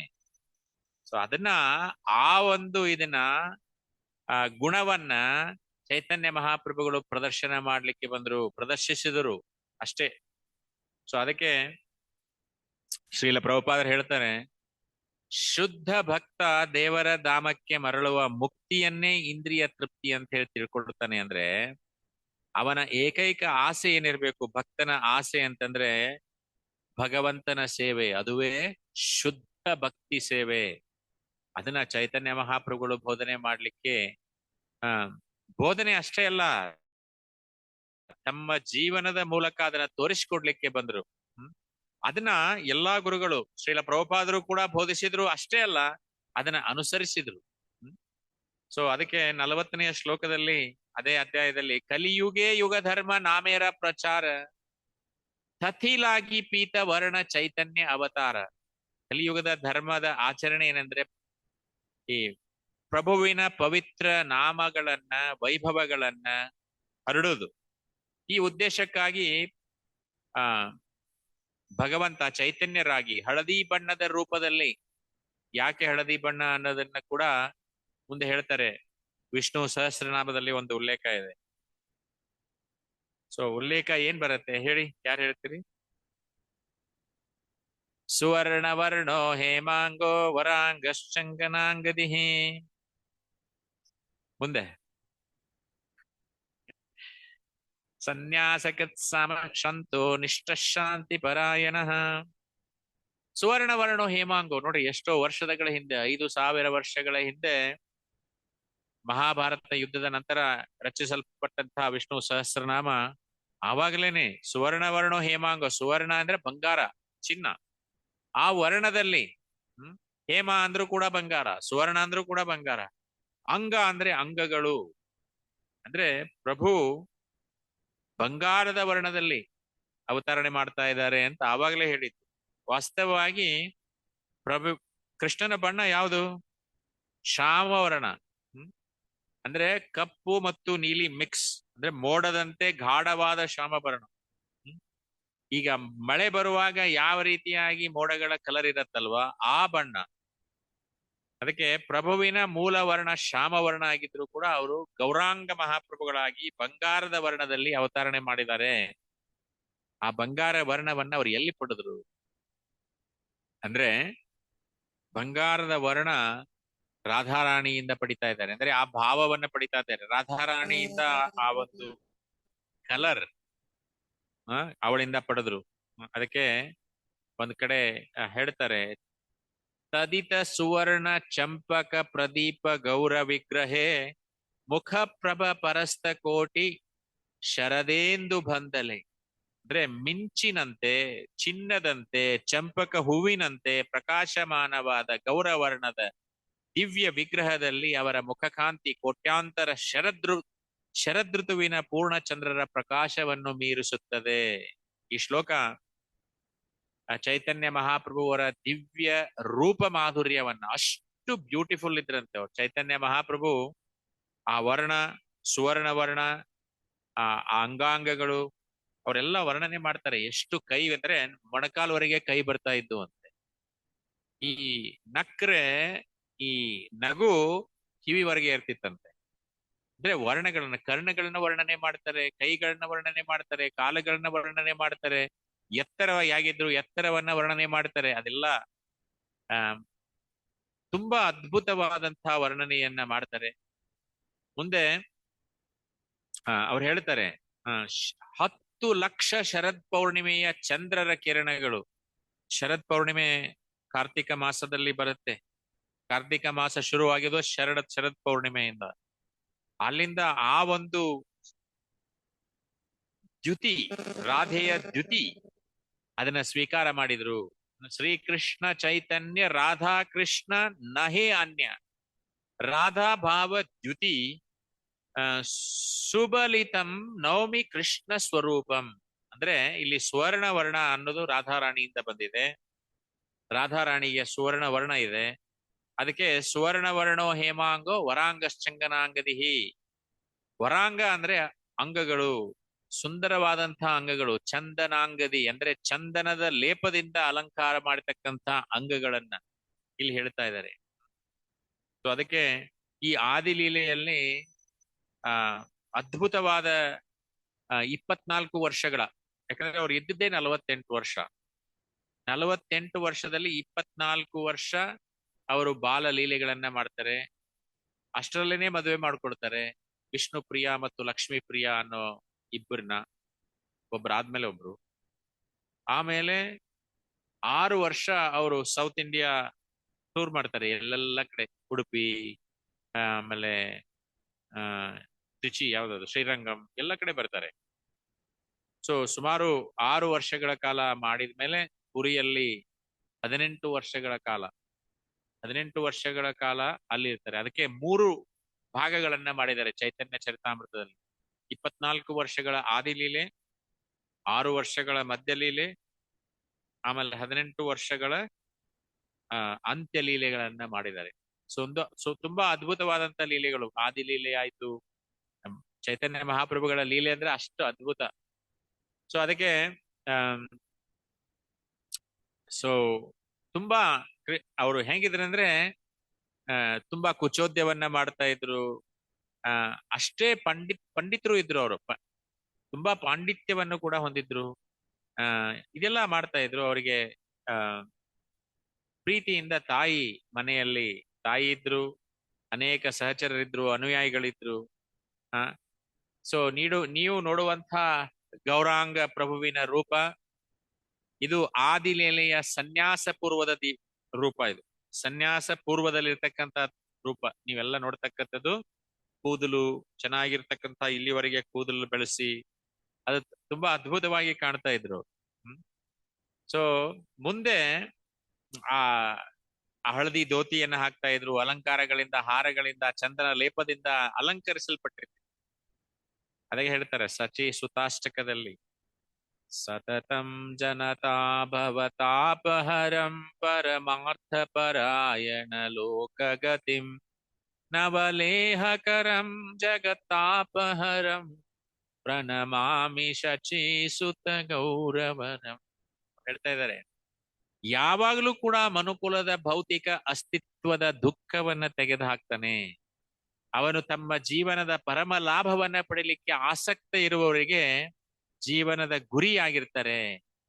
ಕೃಷ್ಣ ಪ್ರೇಮದ ಜೇನು ಅಂದ್ರೆ ನೋಡಿ ಎಷ್ಟು ಅದ್ಭುತ ಜೇನು, ಮಧು. ಆ ಜೇನನ್ನ ಪಡೀಲಿಕ್ಕೆ ಮನುಷ್ಯರನ್ನ ಜೇನು ಹುಳುಗಳಾಗುವಂತೆ ಪ್ರೇರೇಪಣೆ ಮಾಡ್ತಾನೆ. ಅವನು ಭೌತಿಕ ಪ್ರಪಂಚದ ಸುಡುವ ಜ್ವರವನ್ನ ತೆಗೆದು ಹಾಕ್ತಾನೆ.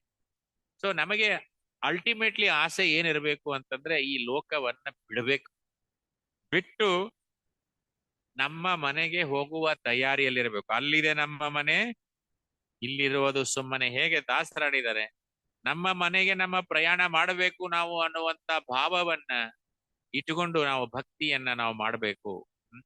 ಅದು ಇಂಪಾರ್ಟೆಂಟು. ಅದಕ್ಕೆ ಆ ದೇಹದ ಕಾಂತಿ ಹೇಳ್ತಾರೆ. ಆ ಸೌಂದರ್ಯ ಹೇಗಿತ್ತು ಅಂದ್ರೆ ನವದ್ವೀಪದ ಯುವತಿಯರ ಮನಸ್ಸನ್ನ ಮೋಹಗೊಳಿಸ್ತಾ ಇತ್ತು. ಅಷ್ಟು ಅದ್ಭುತವಾದಂಥ ರೂಪ, ಅತಿ ಆಕರ್ಷಕವಾದಂಥ ರೂಪ.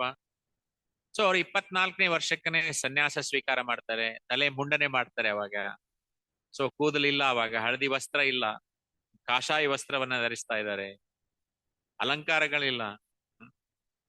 ಸೊ ಅವಾಗ ಸ್ವೇದ ಅಶ್ರು ಪುಲಕ ಕಂಪ ತಹತೆ ಭೂಷಣ, ಇದರಲ್ಲಿ ವರ್ಣನೆ ಬರ್ತಾ ಇದೆ. ಸ್ವೇದ ಅಂದ್ರೆ ಅವರ ಬೆವರೇ ಅಲಂಕಾರ. ಯಾವಾಗ ಸನ್ಯಾಸ ಸ್ವೀಕಾರ ಮಾಡಿದ್ಮೇಲೆ ಅವರ ಬೆವರೇ ಅಲಂಕಾರ. ಅಶ್ರು ಅಂದ್ರೆ ಪ್ರೇಮ ಭರಿತ ಕಣ್ಣೀರೇ ಅಲಂಕಾರ. ಪುಲಕ ಅಂದ್ರೆ ಅವರು ರೋಮಾಂಚನಗೊಳ್ತಾ ಇದ್ರು. ಕೆಲವೊಂದ್ಸಲ ಆ ಹರೇ ಕೃಷ್ಣ ಜಪ ಮಾಡ್ತಾ ಮಾಡ್ತಾ ಮಾಡ್ತಾ ಅಲ್ಲೇನೆ ಸಮಾಧಿ ಸ್ಥಿತಿಯಲ್ಲಿ ಹೋಗ್ಬಿಡ್ತಿದ್ರು. ಅಂದ್ರೆ ಆ ಸ್ಥಿತಿಯಲ್ಲಿ ಹೋಗ್ಬಿಡ್ತಾ ಇದ್ರು. ಎಷ್ಟೋ ಸಲ ಅವ್ರನ್ನ ಕೀರ್ತನೆ ಮಾಡಿ ಮಾಡಿ ಜೋರಾಗಿ ಕೀರ್ತನೆ ಮಾಡಿ ಎಬ್ಸಿದ್ದುಂಟು. ಅವರ ಲೀಲೆಗಳಲ್ಲಿ ಎಲ್ಲ ಬರುತ್ತೆ. ಅಂದ್ರೆ ರೋಮಾಂಚನಗೊಳ್ಳೋದು. ಆಮೇಲೆ ದೇಹ ಕಂಪಿಸ್ತಾ ಇತ್ತು. ಆ ಒಂದು ಕೃಷ್ಣನ ಕೀರ್ತನೆ ಮಾಡುವಾಗ ಆ ಒಂದು ಪ್ರೇಮದ ಭಕ್ತಿ ಉಕ್ಕಿ ಹರಿದು ದೇಹ ಕಂಪನ ಆಗ್ತೈತಿ. ಕೆಲವು ಭಕ್ತರಲ್ಲಿ ನಾವು ನೋಡ್ತೀವಿ ಇವಾಗ್ಲೂ ಕೂಡ ಆ ಒಂದು ಕಂಪನ ಆಗೋದು, ಅಥವಾ ಶ್ರೇಷ್ಠ ಭಕ್ತರಲ್ಲಿ ನಾವು ನೋಡ್ತೀವಿ.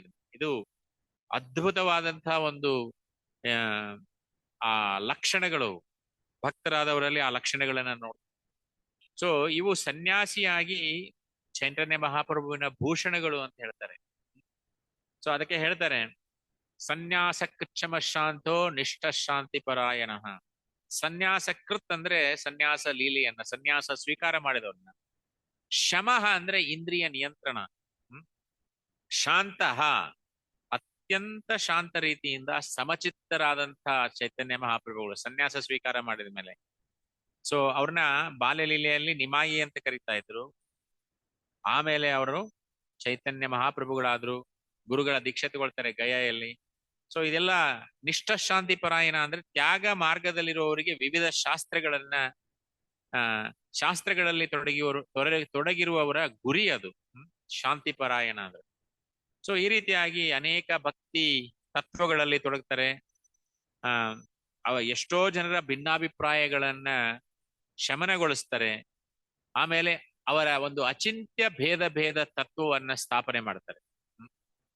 ಈ ಅಚಿಂತ್ಯ ಭೇದ ತತ್ವ ಯಾಕಂದ್ರೆ ಎಷ್ಟೋ ಜನರು ವಿಭಿನ್ನ ತತ್ವಗಳು, ಈ ದ್ವೈತ ಸಿದ್ಧಾಂತ ತಗೊಳ್ಳಿ ಅಥವಾ ಅದ್ವೈತ ಸಿದ್ಧಾಂತ ತಗೊಳ್ಳಿ. ಈ ದ್ವೈತ ಸಿದ್ಧಾಂತದಲ್ಲಿ ನಾನು ಬೇರೆ, ಭಗವಂತ ಬೇರೆ. ಅದ್ವೈತ ಸಿದ್ಧಾಂತದಲ್ಲಿ ನಾನು ದೇವರು, ನೀನು ದೇವರು. ಸೊ ಕನ್ಫ್ಯೂಷನ್ ನಮ್ಮಲ್ಲಿನೇ ಎಷ್ಟೋ ಕನ್ಫ್ಯೂಷನ್ಗಳಿದೆ. ಅದನ್ನ ಅವರು ಸಮನ್ವಯಗೊಳಿಸ್ತಾರೆ. ಅದಕ್ಕೆ ಅಚಿಂತ್ಯ ಭೇದ ತತ್ವ ಅಂತ ಹೇಳಿ ಅದಕ್ಕೆ ಇದನ್ನ ಕೊಡ್ತಾರೆ. ಅದನ್ನ ಸ್ವಲ್ಪ ಚರ್ಚೆ ಮಾಡೋಣ. ಈ ಭೇದ ವಾಕ್ಯಗಳು ಶಾಸ್ತ್ರಗಳಲ್ಲಿ ಕೆಲವೊಂದು ಬರ್ತವೆ. ಭಗವಂತ ಮತ್ತು ಜೀವಾತ್ಮರ ನಡುವೆ ಇರತಕ್ಕಂಥ ಭೇದ, ನಾವು ಮತ್ತು ಪ್ರಭು ವಿಭಿನ್ನರು, ಕರೆಕ್ಟ್. ಈ ಅಭೇದ ವಾಕ್ಯಗಳು ಇವು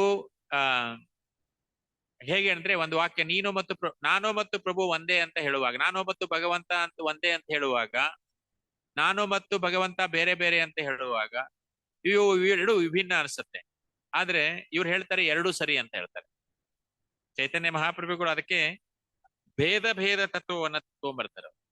ಸೊ ಈ ಭೇದ ತತ್ವ ಅಂದ್ರೆ ಅದ್ವೈತ ಸಿದ್ಧಾಂತ ಹೇಳೋದು ನಾನು ದೇವರು ನೀನು ದೇವರು, ಸೊ ನಾವು ಒಂದೇ, ಭೇದ ಇಲ್ಲ, ನಮ್ಮಿಬ್ಬರಲ್ಲಿ ಭೇದ ಇಲ್ಲ.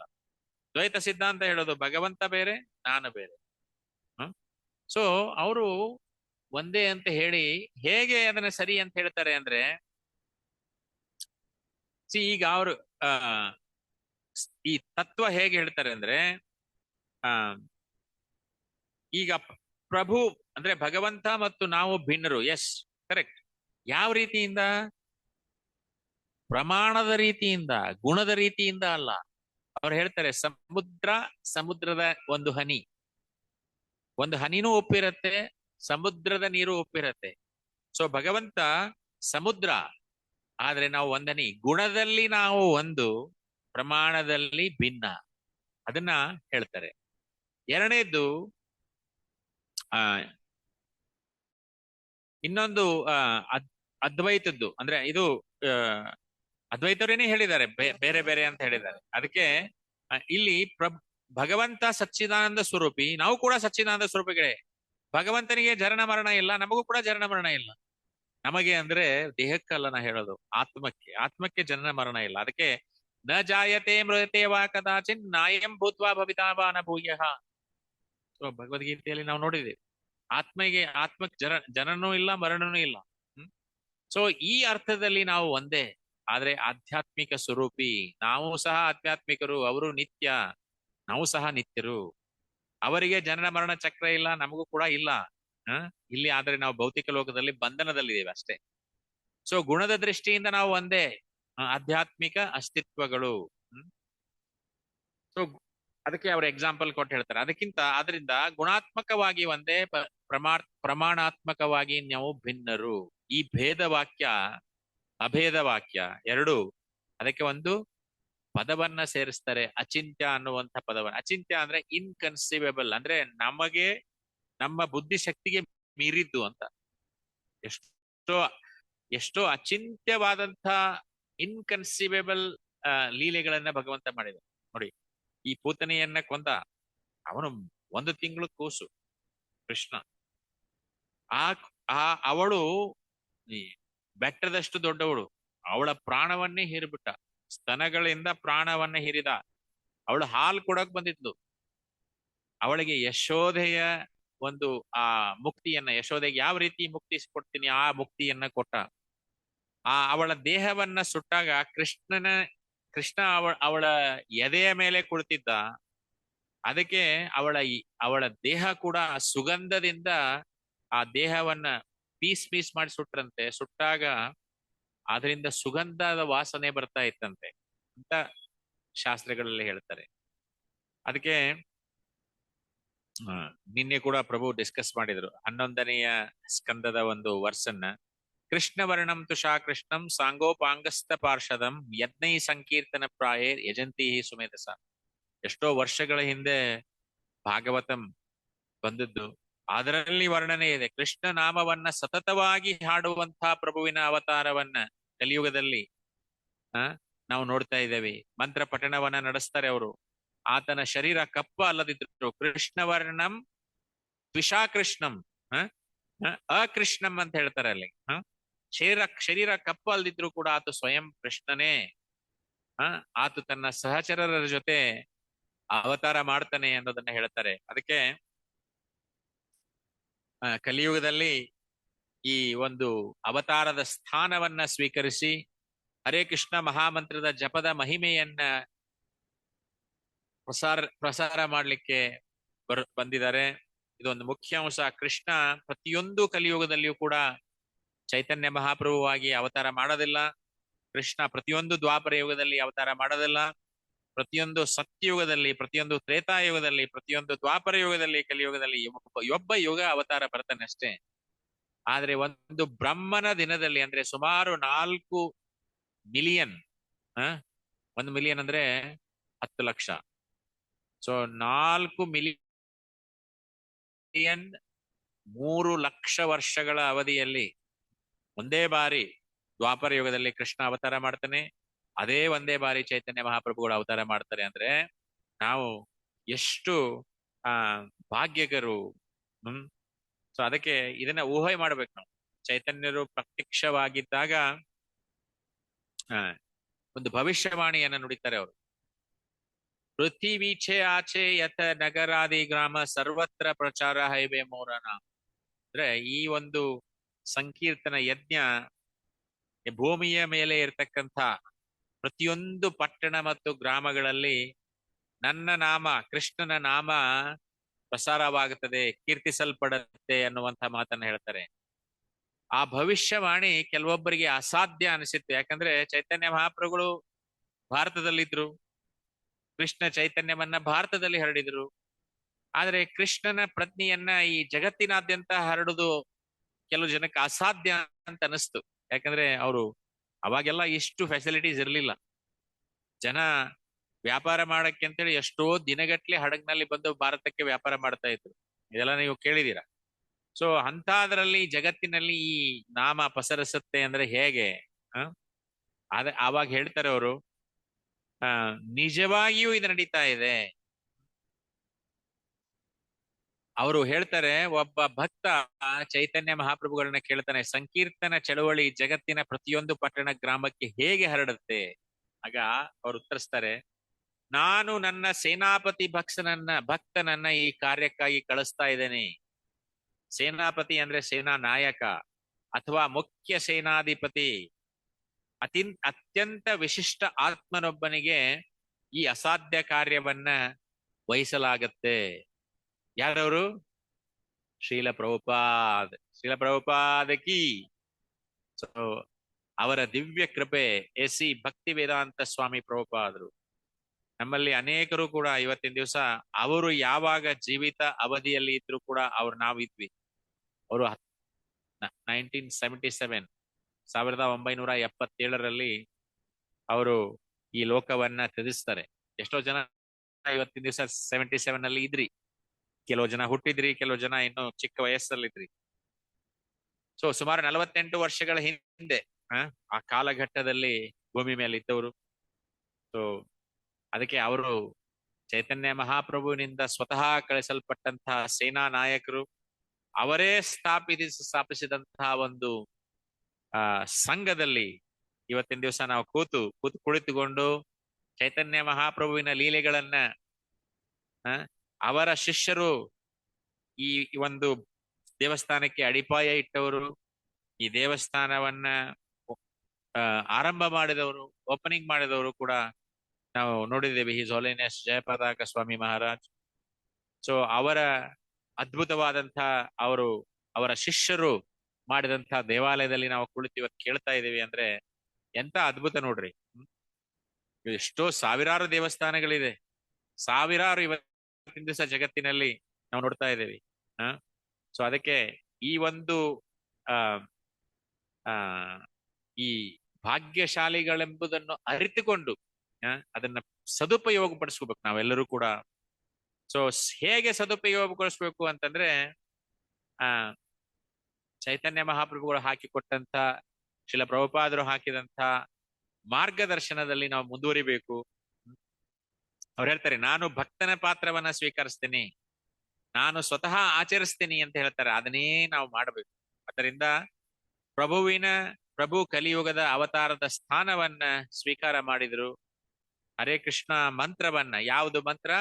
ಹರೇ ಕೃಷ್ಣ ಕೃಷ್ಣ ಕೃಷ್ಣ ಹರೇ ಹರೇ, ಹರೇ ರಾಮ ರಾಮ ರಾಮ ಹರೇ ಹರೇ. ಈ ಜಪವನ್ನ ನಾವು ಅನನ್ಯ ರೀತಿಯಿಂದ ಮಾಡಿದಾಗ, ಅನನ್ಯಾಶ್ಚಿಂತೆಯಂತೋ ಮಾಂ ಯೇ ಜನ ಪರ್ಯುಪಾಸತೆ, ಕೃಷ್ಣ ಹೇಳೋಣ. ಯಾರು ನನ್ನನ್ನ ಮನ್ಮನಾಭೋ ಮದ್ಭಕ್ತ ಮಧ್ಯಾಜಿ ಮಾಂ ನಮಸ್ಕುರು, ಯಾವಾಗಲೂ ನನ್ನನ್ನ ಮನಸ್ಸಿನಲ್ಲಿ ಚಿಂತನೆ ಮಾಡ್ತಾ ಇರ್ತಾರೆ, ಯಾವಾಗಲೂ ಚಿಂತನೆ ಮಾಡ್ತಾ ಇರ್ಬೇಕು. 16 ಮಾಲೆ ಮಾಡ್ಬೇಕು ನಾವು. 16 ಮಾಲೆ ಮಾದ ತಕ್ಷಣ ಇಟ್ಬಿಟ್ಟು ಬೇರೆ ಏನು ಮಾಡೋದಲ್ಲ. 16 ಮಾಲೆ ಮುಗಿದ್ರೂ ಕೂಡ ಆ ಚಿಂತನೆ ಕಂಟಿನ್ಯೂ ಆಗ್ತಾ ಇರ್ಬೇಕು. ಚಿಂತನೆಗಳು, ಭಗವಂತನ ಚಿಂತನೆಗಳು, ಲೀಲೆಗಳು, ನಾಮಗಳು ಕಂಟಿನ್ಯೂ ಆಗ್ತಾ ಇರ್ಬೇಕು ನಮ್ಮ ಮನಸ್ಸಿನಲ್ಲಿ. ಮನ್ಮನಾಭೋ ಮದ್ಭಕ್ತ. ಅದಕ್ಕೆ ಚೈತನ್ಯ ಮಹಾಪ್ರಭುಗಳು ಬೋಧಿಸಿದಂಥ ಆ ಭಕ್ತಿ, ಅಳವಡಿಸಿಕೊಳ್ಳಬೇಕಾದಂತಹ ಭಕ್ತಿ ಸೇವೆಯ ಅತ್ಯಂತ ಮುಖ್ಯ ತತ್ವಗಳ ಕುರಿತು ಒಂದು ಇದನ್ನ ಮಾಡ್ತಾ ಇದ್ದೀನಿ ನಾನು. ಅವರು ವಾರಣಾಸಿಯಲ್ಲಿ ಹೋದಾಗ ಈ ನಿರಾಕಾರವಾದಿಗಳು, ಶಂಕರಾಚಾರ್ಯ ಸಂಪ್ರದಾಯದ ಸನ್ಯಾಸಿಗಳೊಂದಿಗೆ ನಡೀತಾ ಇದೆ ಅಲ್ಲಿ ಸಂಭಾಷಣೆ. ಶಂಕರ ಸಂಪ್ರದಾಯದಲ್ಲಿ ಸನ್ಯಾಸಿಗಳು ಸುಮಾರು ವೇದಾಂತವನ್ನ ಅಧ್ಯಯನ ಮಾಡಬೇಕು ಅಂತಿದೆ. ಅದು ನಿರೀಕ್ಷಣೆ ಮಾಡ್ತಾರೆ. ಯಾರು ಸನ್ಯಾಸಿಗಳಾಗ್ತಾರೆ ಅವರು ವೇದವನ್ನ ಓದ್ಬೇಕು, ತಿಳ್ಕೊಳ್ಬೇಕು, ವೇದಾಂತವನ್ನ ತಿಳ್ಕೊಬೇಕು. ಆದ್ರೆ ಚೈತನ್ಯ ಮಹಾಪ್ರಭುಗಳು ವಾರಣಾಸಿಗೆ ಬಂದಾಗ ಅವರು ಸನ್ಯಾಸಿಗಳಿದ್ರು, ಚೆನ್ನಾಗಿ ಕುಣಿತಾ ಇದ್ರು, ಡಾನ್ಸ್ ಮಾಡ್ತಾ ಇದ್ರು, ಎಲ್ಲ ಮಾಡ್ತಾ ಇದ್ರು, ನಗರ ಸಂಕೀರ್ತನ ಮಾಡ್ತಾ ಇದ್ರು, ಸಾವಿರಾರು ಭಕ್ತರು ಅವ್ರ ಜೊತೆ ಕುಣಿತಾ ಇದ್ರು. ಅದನ್ನೆಲ್ಲ ಈ ಶಂಕರ ಸನ್ಯಾಸಿಗಳ ನೋಡ್ತಾರೆ. ಇವ್ರು ಏನ್ ಮಾಡ್ತಾ ಇದ್ದಾರೆ, ಇವರು ಬ್ರಹ್ಮ ತತ್ವವನ್ನ ಅರಿಲಿಕ್ಕೆ ಇಲ್ಲ, ನಿರಾಕಾರ ಸನ್ಯಾಸಿಗಳು ಹೇಳ್ತಾ ಇದ್ದಾರೆ, ಇವರು ವೇದಗಳನ್ನ ಓದ್ಬೇಕು, ಯಾಕೆ ಮಾಡ್ತಾ ಇದ್ದಾರೆ ಇವರು ಅಂತ ಕೇಳಿದ್ರು. ಆವಾಗ ಪ್ರಭುವಿನ ಇವರು ಚೈತನ್ಯ ಮಹಾಪ್ರಭುಗಳು ಮಾಡ್ತಕ್ಕಂಥ ಈ ಡಾನ್ಸು ಇದೆಲ್ಲ ಅವರು ಎಷ್ಟೋ ಸಲ ಅದರಲ್ಲಿನೇ ಮೂರ್ಛೆ ಹೋಗ್ಬಿಡ್ತಾ ಇದ್ರು ಅವ್ರು. ಅದಂದ್ರೆ ಮೂರ್ಛೆ ಅಲ್ಲ, ಆ ಒಂದು ಸಮಾಧಿ ಸ್ಥಿತಿಯಲ್ಲಿ ಹೋಗ್ಬಿಡ್ತಾ ಇದ್ರು. ಅವಾಗ ಇದನ್ನೆಲ್ಲ ನೋಡಿದ್ರು, ಇದೆಲ್ಲ ಭೌತಿಕ ಅಂತ ತಿಳ್ಕೊಂಡ್ರು ಅವರು. ಆದ್ರೆ ಅವರು ಆ ಪ್ರಭುವನ್ನ, ನಾಮವನ್ನ, ಗುಣಗಳನ್ನ, ರೂಪವನ್ನ, ಲೀಲೆಯನ್ನ ಇದೆಲ್ಲನೂ ಕೂಡ ಭೌತಿಕ ಅಂತ ತಿಳ್ಕೊಂಡು ಅವ್ರಿಗೆ ಹೇಳ್ತಾರೆ. ನೀವು ಯೋಚನೆ ಮಾಡಿ ನೋಡಿ. ಹೇಳ್ತಾರೆ, ಇಲ್ಲಿ ಒಂದು ಶ್ಲೋಕವನ್ನ ಹೇಳ್ತಾರೆ, ಅರ್ಚೆ ವಿಷ್ಣು ಶಿಲಾಧೀರ್ ಗುರುಷು ನರಮತಿ ವೈಷ್ಣವೇ ಜಾತಿ ಬುದ್ಧಿ ವಿಷ್ಣೋರ್ವಾ ವೈಷ್ಣವಾನ ಕಲಿಮಲ ಮತನೆ ಪಾದತೀರ್ಥೆ ಎಂಬುದ್ಧಿ. ಅಂದ್ರೆ ಯಾರು ವಿಗ್ರಹವನ್ನ ಸುಮ್ಮನೆ ಕಲ್ಲು ಅಂತ ತಿಳ್ಕೊಳ್ತಾರೆ, ಯಾರು ಗುರುವನ್ನ ಒಬ್ಬ ಸಾಮಾನ್ಯ ಮನುಷ್ಯ ಅಂತ ಭಾವಿಸ್ತಾರೆ, ಯಾರು ವೈಷ್ಣವನನ್ನ ಒಂದು ನಿರ್ದಿಷ್ಟ ಜಾತಿಯತ್ತಿ ಸಮುದಾಯಕ್ಕೆ ಸೇರಿದ್ದವನು ಅಂತ ಭಾವಿಸ್ತಾರೆ, ಅವರು ನರಕದಲ್ಲಿ ವಾಸ ಮಾಡ್ತಾರೆ ಅಂತ ಹೇಳ್ತಾರೆ. ಅದಕ್ಕೆ ಅವ್ರು ಹೇಳ್ತಾರೆ ಇಲ್ಲಿ ಚೈತನ್ಯ ಮಹಾಪ್ರಭುಗಳು ಯಾಕೆ ನೀವು ವೇದಗಳನ್ನ ಓದ್ತಾ ಇಲ್ಲ, ವೇದಾಂತವನ್ನ ಓದ್ತಾ ಇಲ್ಲ ಅಂತ ಕೇಳ್ತಾರೆ ಸನ್ಯಾಸಿಗಳು. ಅವಾಗ ಚೈತನ್ಯ ಮಹಾಪ್ರಭುಗಳು ಉತ್ತರ ಕೊಡ್ತಾರೆ, ಗುರು ಮೋರೆ ಮೂರ್ಖ ದೇಕಿ ಕರೀಲಾ ಶಾಸನ್, ಮೂರ್ಖ ತುಮಿ ಥೋಮಾರ ನಾಹಿಲ ವೇದಾಂತ ಅಧಿಕಾರ, ಕೃಷ್ಣ ಮಂತ್ರ ಜಪ ಸದಾ ಏ ಮಂತ್ರ ಸಾರ. ಅವ್ರು ಹೇಳೋದೇನು ಗೊತ್ತಾ, ನೀನು ಮೂರ್ಖನಿದ್ದೀಯಪ್ಪ. ಅವ್ರ ಗುರುಗಳು ಈಶ್ವರಪುರಿ ಅವ್ರು ಹೇಳಿದ್ರು, ನೀನು ಮೂರ್ಖನಿದ್ದಿ, ನಿನಗೆ ಎಲ್ಲ ವೇದಾಂತ ಎಲ್ಲ ಬೇಡ, ಈ ಮಂತ್ರವನ್ನ ಜಪ ಮಾಡು ಸಾಕು ಅಂತ ಹೇಳಿ ಕೊಟ್ರವ್ರು ಮಂತ್ರವನ್ನ. ಯಾವ ಮಂತ್ರ? ಹರೇ ಕೃಷ್ಣ ಮಹಾಮಂತ್ರ. ಸೊ ಅದಕ್ಕೆ ನಾವು ವೇದಗಳನ್ನ ಓದೋದಿಲ್ಲ, ವೇದಗಳನ್ನ ತಿಳ್ಕೊಳ್ಳುವಂತಹ ಅವಶ್ಯ ಇಲ್ಲ. ಯಾಕಂದ್ರೆ ಅವ್ರು ಹೇಳ್ತಾರೆ, ಕೃಷ್ಣ 15ನೇ ಅಧ್ಯಾಯದಲ್ಲಿ ಬರುತ್ತಿದ್ದು, 15ನೇ ಅಧ್ಯಾಯದಲ್ಲಿ ಸರ್ವಸ್ಯ ಚಾಹಂ ಹೃದಯ ಸನ್ನಿವಿಷ್ಟೋ ಮತ್ತ ಸ್ಮೃತಿ ಜ್ಞಾನಮಪೋಹನಂಚ ವೇದೇಶ್ಚ ಸರ್ವೇರಹಮೇವ ವೇದ್ಯೋ ವೇದಾಂತ ಕೃದ್ವೇದ ವಿದೇವಚಾಹಂ. ಅಲ್ಲಿ ಹೇಳ್ತಾರೆ ರಿಮೆಂಬರೆನ್ಸ್, ಫರ್ಗೆಟ್ಫುಲ್ನೆಸ್, ನಾಲೆಜ್, ಮೂರು ಮೂರು ಕೂಡ ಈ ಮರುವು, ಜ್ಞಾನ, ಇದೆಲ್ಲ ಕೂಡ ನನ್ನಿಂದ ಬಂದದ್ದು. ವೇದಾಂತಗಳನ್ನ ತಿಳಿದವನು, ಪೂರ್ತಿ ವೇದಗಳನ್ನ ತಿಳಿದವನು ನಾನೇ. ಅಷ್ಟೇ ಅಲ್ಲ, ವೇದಗಳ ಕರ್ತೃ ನಾನೇ ಅಂತ ಹೇಳ್ತಾನೆ ಕೃಷ್ಣ. ವೇದಗಳ ಅಂತ ನಾನೇ. ಈ ವೇದಗಳನ್ನ ಓದೋದು ಎದಕ್ಕೆ? ಕೃಷ್ಣನನ್ನ ತಿಳ್ಕೊಳ್ಳಿಕ್ಕೆ ಅಂತ. ವೇದಾಂತ ಕೃದ್ವೇದ ವಿದೇವಚಾಹಂ. ವೇದಗಳನ್ನ ಓದೋದು ನಾನು ತಿಳ್ಕೊಳ್ಳಿಕ್ಕೆ. ಅವ್ರು ಹೇಳ್ತಾರೆ ನನಗೆ, ಅದಕ್ಕೆ ನಾನು ವೇದಗಳನ್ನ ಓದಬೇಕಾದ್ರೆ ನಾನು ತಿಳ್ಕೋಬೇಕು. ಮಹಾಮಂತ್ರವನ್ನ ಹೇಳಿದ್ರೆ ಸಾಕು. ಕೃಷ್ಣ ನಮ್ಮ ನಾಲ್ಗಿ ಮೇಲೆ, ನಾಮರೂಪೇ ಕೃಷ್ಣ ಅವತಾರ್. ನಾಮವನ್ನ ಹೇಳಿದಾಗ ಕೃಷ್ಣ ನಮ್ಮ ನಾಲ್ಗಿ ಮೇಲೆ ಡಾನ್ಸ್ ಮಾಡ್ತಾನಂತೆ. ಅದಕ್ಕೆ ಅವ್ರು ಹೇಳ್ತಾರೆ, ಸಾಮಾನ್ಯ ವ್ಯವಹಾರದಲ್ಲಿ ಜನರು ನನ್ನನ್ನ ಪಂಡಿತನಂತ ಕರೀತಾರೆ, ಆದ್ರೆ ನನ್ನ ಪಂಡಿತ ಅಲ್ಲ. ನನಗೆ ಜೀವನದ ಗುರಿ ಏನು ಅನ್ನೋದು ಗೊತ್ತಿಲ್ಲ. ಅದಕ್ಕೆ ನನಗೆ ಉಪದೇಶ ಮಾಡಿ ಅಂತ ಹೇಳಿ ಆ ಹೀಗೆ ಹೇಳ್ತಾ ಇದ್ದಾರೆ ಅವರು. ನಾವು ಮೂರ್ಖರು, ನಮಗೆ ಉಪದೇಶ ಬೇಕು ಅಂತ ಹೇಳಿ ಅವಾಗ ಇದನ್ನೆಲ್ಲ ಹೇಳ್ತಾರೆ. ಆಮೇಲೆ ಅವರು ಪ್ರಕಾಶಾನಂದ ಸರಸ್ವತಿ ಅವರು ಕೂಡ ಭಕ್ತರಾಗ್ತಾರೆ. ಇದೆಲ್ಲ ನಾವು ನೋಡ್ತೀವಿ. ಯಾಕಂದ್ರೆ ಅರ್ಜುನ ಕೂಡ ಒಂದು ಮಟ್ಟದಲ್ಲಿ ಯುದ್ಧ ಮಾಡುವಾಗ ಮೊದಲನೇ ಅಧ್ಯಾಯದಲ್ಲಿ ನಾವು ನೋಡ್ತೀವಿ. ಮೊದಲನೇ ಅಧ್ಯಾಯದಲ್ಲಿ ಅರ್ಜುನ ಕೂಡ ಕನ್ಫ್ಯೂಸ್ ಅಲ್ಲಿ ಇದ್ದ. ನಾನು ಯಾಕೆ ಯುದ್ಧ ಮಾಡ್ಬೇಕು ಅಂತೇಳಿ 5 ಕಾರಣಗಳನ್ನ ಕೊಡ್ತಾನೆ. ಅರ್ಜುನ 5 ಕಾರಣಗಳನ್ನ ಕೊಡ್ತಾನೆ, ನಾನು ಯಾಕೆ ಯುದ್ಧ ಮಾಡಬಾರ್ದು ಅಂತೇಳಿ. ಒಂದನೇದ್ದು, ನಾನು ಈ ಬಂಧುಗಳನ್ನ ಕೊಂದ್ರೆ ನನಗೇನ್ ಲಾಭ? ಸ್ನೇಹಿತರಿದ್ದಾರೆ, ಬಂಧುಗಳಿದ್ದಾರೆ, ಲಾಭ ಏನು ಅಂತ ಕೊಡ್ತಾನೆ. ಎರಡನೇ ಕಾರಣ, ನಾ ಅಕಸ್ಮಾತ್ ಗೆದ್ರೂ ಕೂಡ ನನಗೆ ಲಾಭ ಇಲ್ಲ, ಸಂತೋಷ ಇಲ್ಲ. ಗೆದ್ರು ಕೂಡ ಸಂತೋಷ ಇಲ್ಲ. ಮೂರನೇ ರೀಸನ್ ಕೊಡ್ತಾನೆ, ಇವ್ರನ್ನ ಕೊಂದ್ರೆ ನನಗೆ ಪಾಪ ಬರುತ್ತೆ ಅಂತ. ಯುದ್ಧ ಭೂಮಿಯಲ್ಲಿ ನಿಂತಿದೆಲ್ಲ ಕೇಳ್ತಾ ಇದ್ದಾನೆ, ಇವ್ರನ್ನ ಕೊಂದ್ರೆ ನನಗೆ ಪಾಪ ಬರುತ್ತೆ.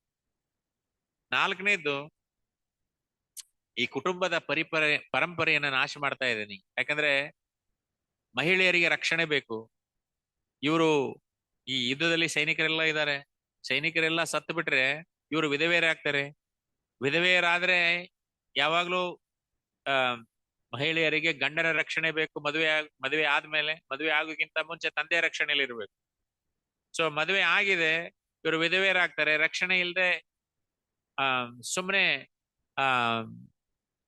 ವರ್ಣ ಸಂಕರ ಆಗತ್ತೆ ಅನ್ನುವಂತ ಮಾತನ್ನ ಹೇಳ್ತಾರೆ.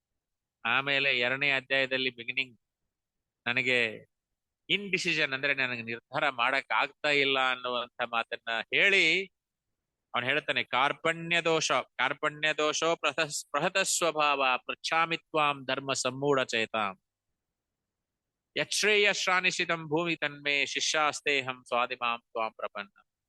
ಅದಕ್ಕೆ ನೋಡಿ, ಭಗವದ್ಗೀತೆಯಲ್ಲಿ ಅರ್ಜುನ 3 ಸಲ ಶರಣಾಗತನಾಗ್ತಾನೆ. 3 ಸಲ. ಒಂದು 2ನೇ ಅಧ್ಯಾಯದಲ್ಲಿ ಕಾರ್ಪಣ್ಯ ದೋಷೋ ಪ್ರಥಸ್ವಭಾವ. ಆ ಶ್ಲೋಕದಲ್ಲಿ ಶಿಷ್ಯಾಸ್ತೇಹಂ ಸ್ವಾದಿಮಾಂ ತ್ವಂ ಪ್ರಪನ್ನಂ. ನಾನು ಗೊಂದಲದಲ್ಲಿದ್ದೇನೆ, ನನಗೇನು ತಿಳಿತಾ ಇಲ್ಲ, ಸಂಪೂರ್ಣವಾಗಿ ನನ್ನ ಸ್ಮೃತಿಯನ್ನ ನಾನು ಕಳ್ಕೊಂಡ್ಬಿಟ್ಟಿದ್ದೀನಿ.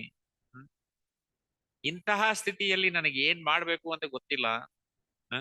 ನಾನ್ ನಿನಗೆ ಶರಣಾಗ್ತಾ ಇದ್ದೇನೆ, ನನ್ನನ್ನ ಶಿಷ್ಯನನ್ನಾಗಿ ಸ್ವೀಕಾರ ಮಾಡಿ ನನಗೆ ಉಪದೇಶ ಮಾಡು, ನನಗೆ ಯಾವ್ದು ಒಳ್ಳೆಯದು ಅನ್ನೋದು ಉಪದೇಶ ಮಾಡು ಅಂತ ಹೇಳ್ತಾನೆ ಅರ್ಜುನ.